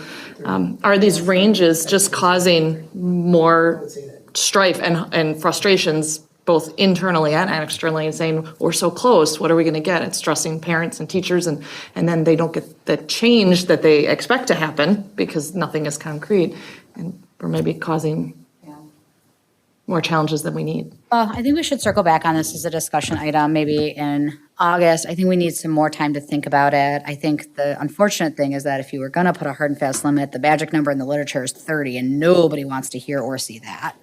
And so I just can't imagine a circumstance in which that feels good to anybody, or that we as a board would ever approve a class size of 30. That's absurd on its face, outside of early childhood where the number is sub 20 or around 20. But I want to get us back to what we're talking about here, which is will we approve an additional halftime teacher? And then we can continue to have this as a discussion. It'll continue to be on our board agendas under information items or discussion items, wherever we want to place it, so that we can continue to think about how we want to solve for this, because it is a problem that we need to be able to address and then articulate out to the community about how we're addressing it and why. Yes, of course. So, all year, I think, well, it's been a year, having conversations about what does our policy say and what does it mean, as opposed to what does our policy say, but what were we doing? And so a year ago, we started having this conversation with teachers. We had some spots last year at Granite Ridge that they were like, we're at 24. And I'm like, okay, great. We're like, good, fill them up. And didn't split the classes, right? So these conversations have been happening for a year. And so teachers have been engaged in those conversations. We've had some good success. We've had some classrooms that their performance has outweighed with their 24, then a different level right below them with 20. And so, part of it is just working through. It's a different approach. And what does it actually, to your point, what does it feel like? Well, class composition can make a huge difference. All of right? those things. And so, staff have been working through this. I think we've got some buildings that aren't batting an eye because they did it last year. And we have a couple places where they didn't do it last year and they had very, very low sections. And so it feels different. So, Do you think you're making progress in getting everybody to Yeah, understand? I do. It's just a small thing, but I think with parents too, it's the same thing. It's just being transparent and saying why the decisions are being made and so people can understand and then they're less upset. yeah, and having really, good conversation about the why, right? The number one factor is not class size, it's teacher efficacy and teacher skill. Right? So we know if you have a brand new teacher with a big class, skill might not be there yet. And those are some of those conversations and decisions. And we have some teachers that are like, no, we don't want another section. We don't want another partner in fifth grade because Because you've there's got- already a 6-person team. Like, please don't. Got a good thing going. That's where the good conversations come in. I think to Eric's point, right? That's why you talk to and listen to your staff. All right, moving us along though, can I get a motion? Because what we're really here to do is to approve. Did we? Are we in discussion? It was discussion. Oh, wow. Good discussion, everybody. All right, can we voice vote this one? All those in favor say aye. Aye. All those opposed? Ayes have it. Motion carries. All right, next up, informational items discussed by exception. Rochelle, what do you want to say about TLE? TLE, we had our June meeting and we got to look at the iReady data for the spring. It's on if you go to the meeting agenda, you can find a little presentation there. So check it out. And we are not meeting this July and we'll meet again in August. Policy, Janice. We went through the wellness policy, which we've already discussed, and we also spent quite a bit of time discussing adding the legislative engagement role to the policy committee. So we worked through some bullet points, and it's going to be a continuing discussion just so we can kind of hash that out. But we had a really good discussion, like first discussion on it, and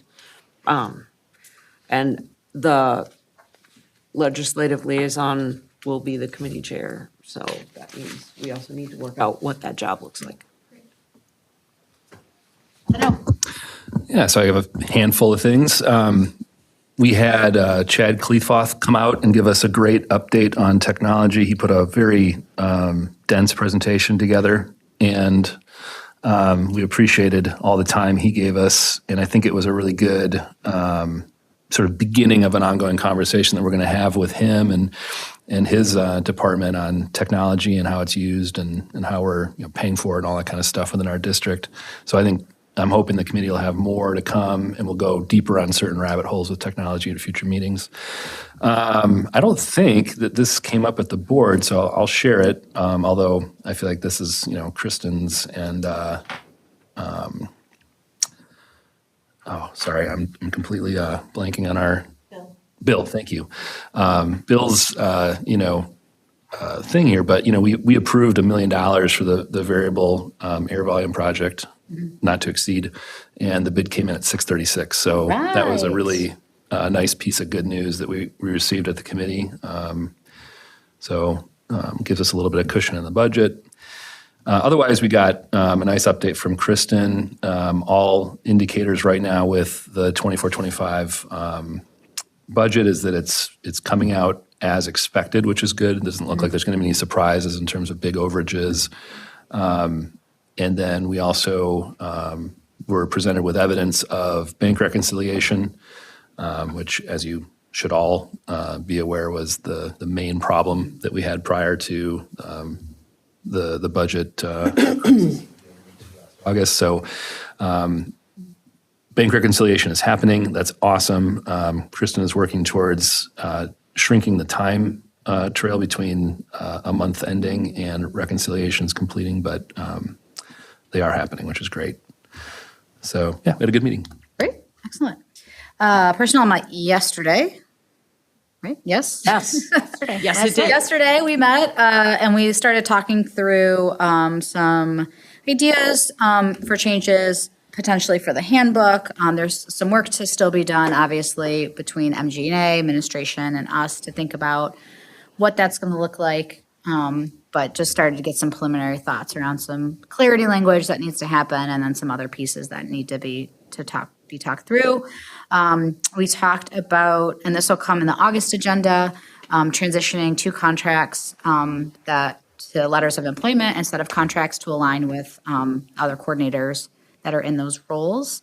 And then we talked a little bit about administrator pay philosophy. So in the same way we've been talking about other staff pay philosophy, understandably so, the administrators are wondering, hey, what's pay philosophy around us? And so trying to work through that while really differentiating kind of what does it mean to be early in your career as administrator versus later in your career as administrator, and kind of the goals there might be a little bit different. So we'll keep on plugging away with those things.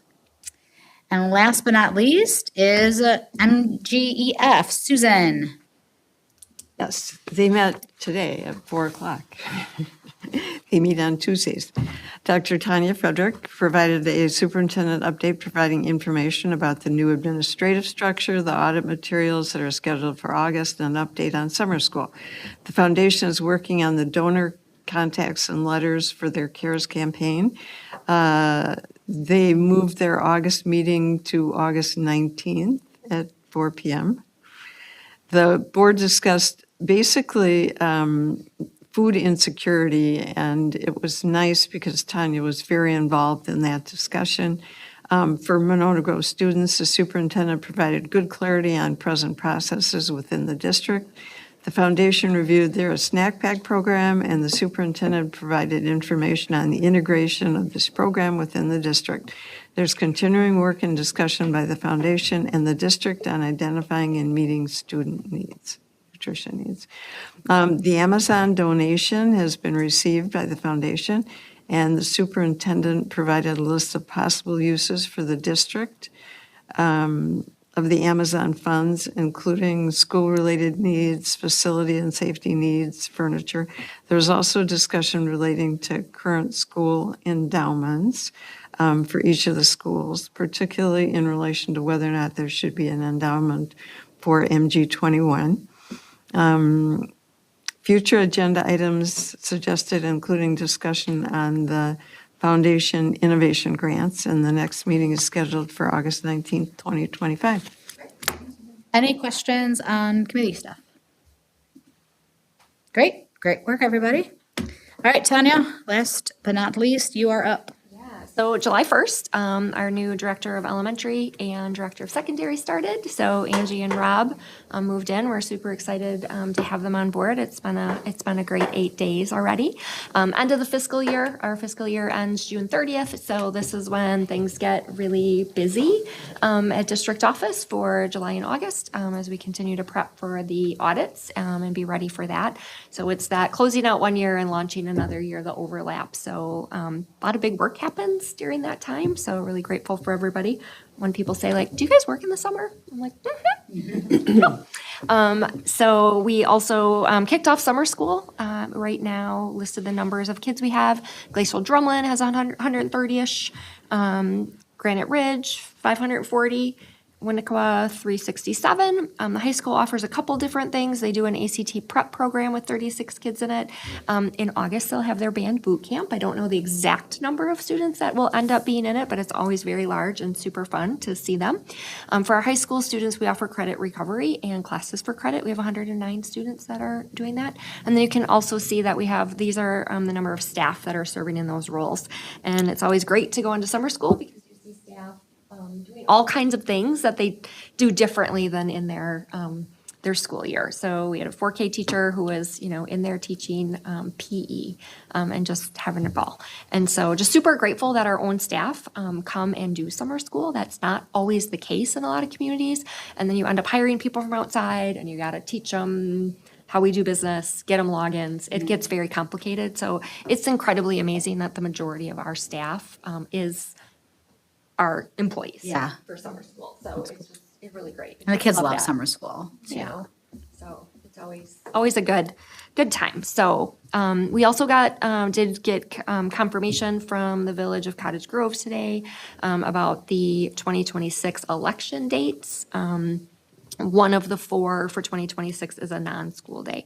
Last year, we worked pretty closely with the village, the police department, Officer Lee, to really make sure that we were utilizing Granite Ridge School in the way in which it is set up that it is a total lockdown between the gym area where voting happens and the inside. Still have some things to work out with drop-off and pickup. Some of these smaller elections, we don't yield maybe 250 people in that 12-hour period.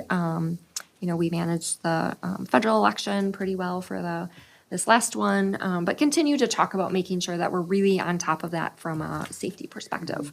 But I think this last time staff and felt pretty good about it.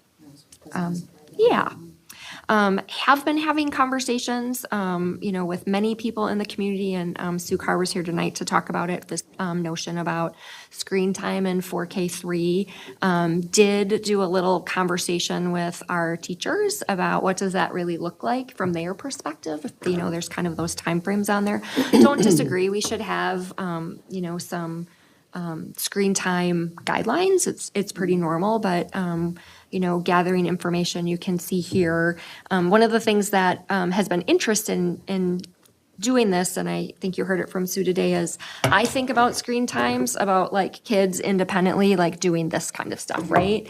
I think from our 4K2 kind of families, it's like, is there ever a screen going on? So to many people, if we didn't have our laptops out, but these were there, that would be considered screen time. So some of it, I think, is, what is that kind of that operational definition of that? Most of our curriculum has physical, it's kind of like a textbook workbook all encompassed in one, and the kids physically have them, but the teacher has it also projected, right? So those interactive flat panels are on all the time, right? Like that's pretty common. When they do the breathing yoga activities, it's up there. The teacher's doing it, but it's there. And so I think we've got some work to do around how we operationally define screen time. How are we making sure that that's not replacing the human interaction? I mean, I haven't seen any classrooms where that's just going on and the teacher's just off doing something else. An active Inside versus recess, passive. you bet it is. It's a thing. So, Janice. And just to that point, like when I started teaching, there was a chalkboard and then there was an overhead and then there was the computer hooked up to the screen and like it, sometimes that's like where you put your lesson plan, like this is what we're doing for the day. So like I understand that a screen is a screen, but also are we gonna give everyone whiteboards again? I mean, so like I'm not saying that we shouldn't not have screen time. I 100% think there's way too much screens in everyone's lives, including probably mine. But like, just it's a tool that can be used where it's not doing the teaching, but like. A balance. It's balance, Good balance somewhere. Yeah. Sometimes we all are guilty as parents. You just turn the screen on and the kids are a little much, but like movement activities, right? Teachers can lead those, not the YouTube television. but I'm not gonna lie to you, the kids love the song. They do. Yeah. But my teachers would sing I bet we have great singing teachers that could have a ton of fun. And you see that all the time. Sonia can sing. She could go, you go in the classes. I will be your backup singer. I can't. You cannot, I still know all those Go Noodle songs and I will sing them and dance to them, but they do good programming. So, I think being new to the system and walking through and being pretty conscientious of that, coming from a place where it was a very, very big deal, I don't see a lot of over-reliance on it. But yes, we will own that those interactive flat panels are on all day long. Like what's on them and if it's passive or it's just there, totally different. And so, but as far as our kids spending a ton of time on screens, I think this is a good capture of it. We did talk about this is something that want to bring to TLE this year and have that conversation, and get a group of teachers and talk about that. And then I'm just gonna say, again, I think I've said it before, but like, when they have their own device, they put games and stuff on it, and like, at least, maybe not this young, but like older ones, like, I don't know if we can get even more of a clampdown on what they can do on their devices that we give them, but like, I do hear that there are rewards where you can bring your own device to school kind of day thing, and kids are bringing in tablets and phones and getting time to play with them, and whether that's, but there have been times where my child's like, I don't have a phone. My kid doesn't have a phone. And I'm like, well, you're not taking your nice tablet into school because that's just not appropriate. So. There's opportunities for sure. Yeah, I think it's a good topic for TLE to take and tackle and think about how we're defining active versus passive, what's for learning, when is it appropriate to use for rewards, if ever, what's the equity issue look like, right? My kids also don't have phones, for example. No, it's like, that's the way the world's going, man. Okay, great. Any other questions for Tanya? All right, well, that concludes the festivities of this board meeting. So we have our future meeting dates. As a reminder, in August, we will be in Cottage Grove at the Village Hall. I will let you all know if there is going to be a closed session. Obviously, prior to that, we'll be at 6, but otherwise 7 o'clock at the Village Hall in Cottage Grove. I move we adjourn. Second that. Great. Voice vote. All those in favor say aye. Aye. All those opposed? Ayes have it. Meeting is adjourned at 9:21. Great job, everybody. That was a good conversation today. Elizabeth, thank you. What did you say? Here's a handbook.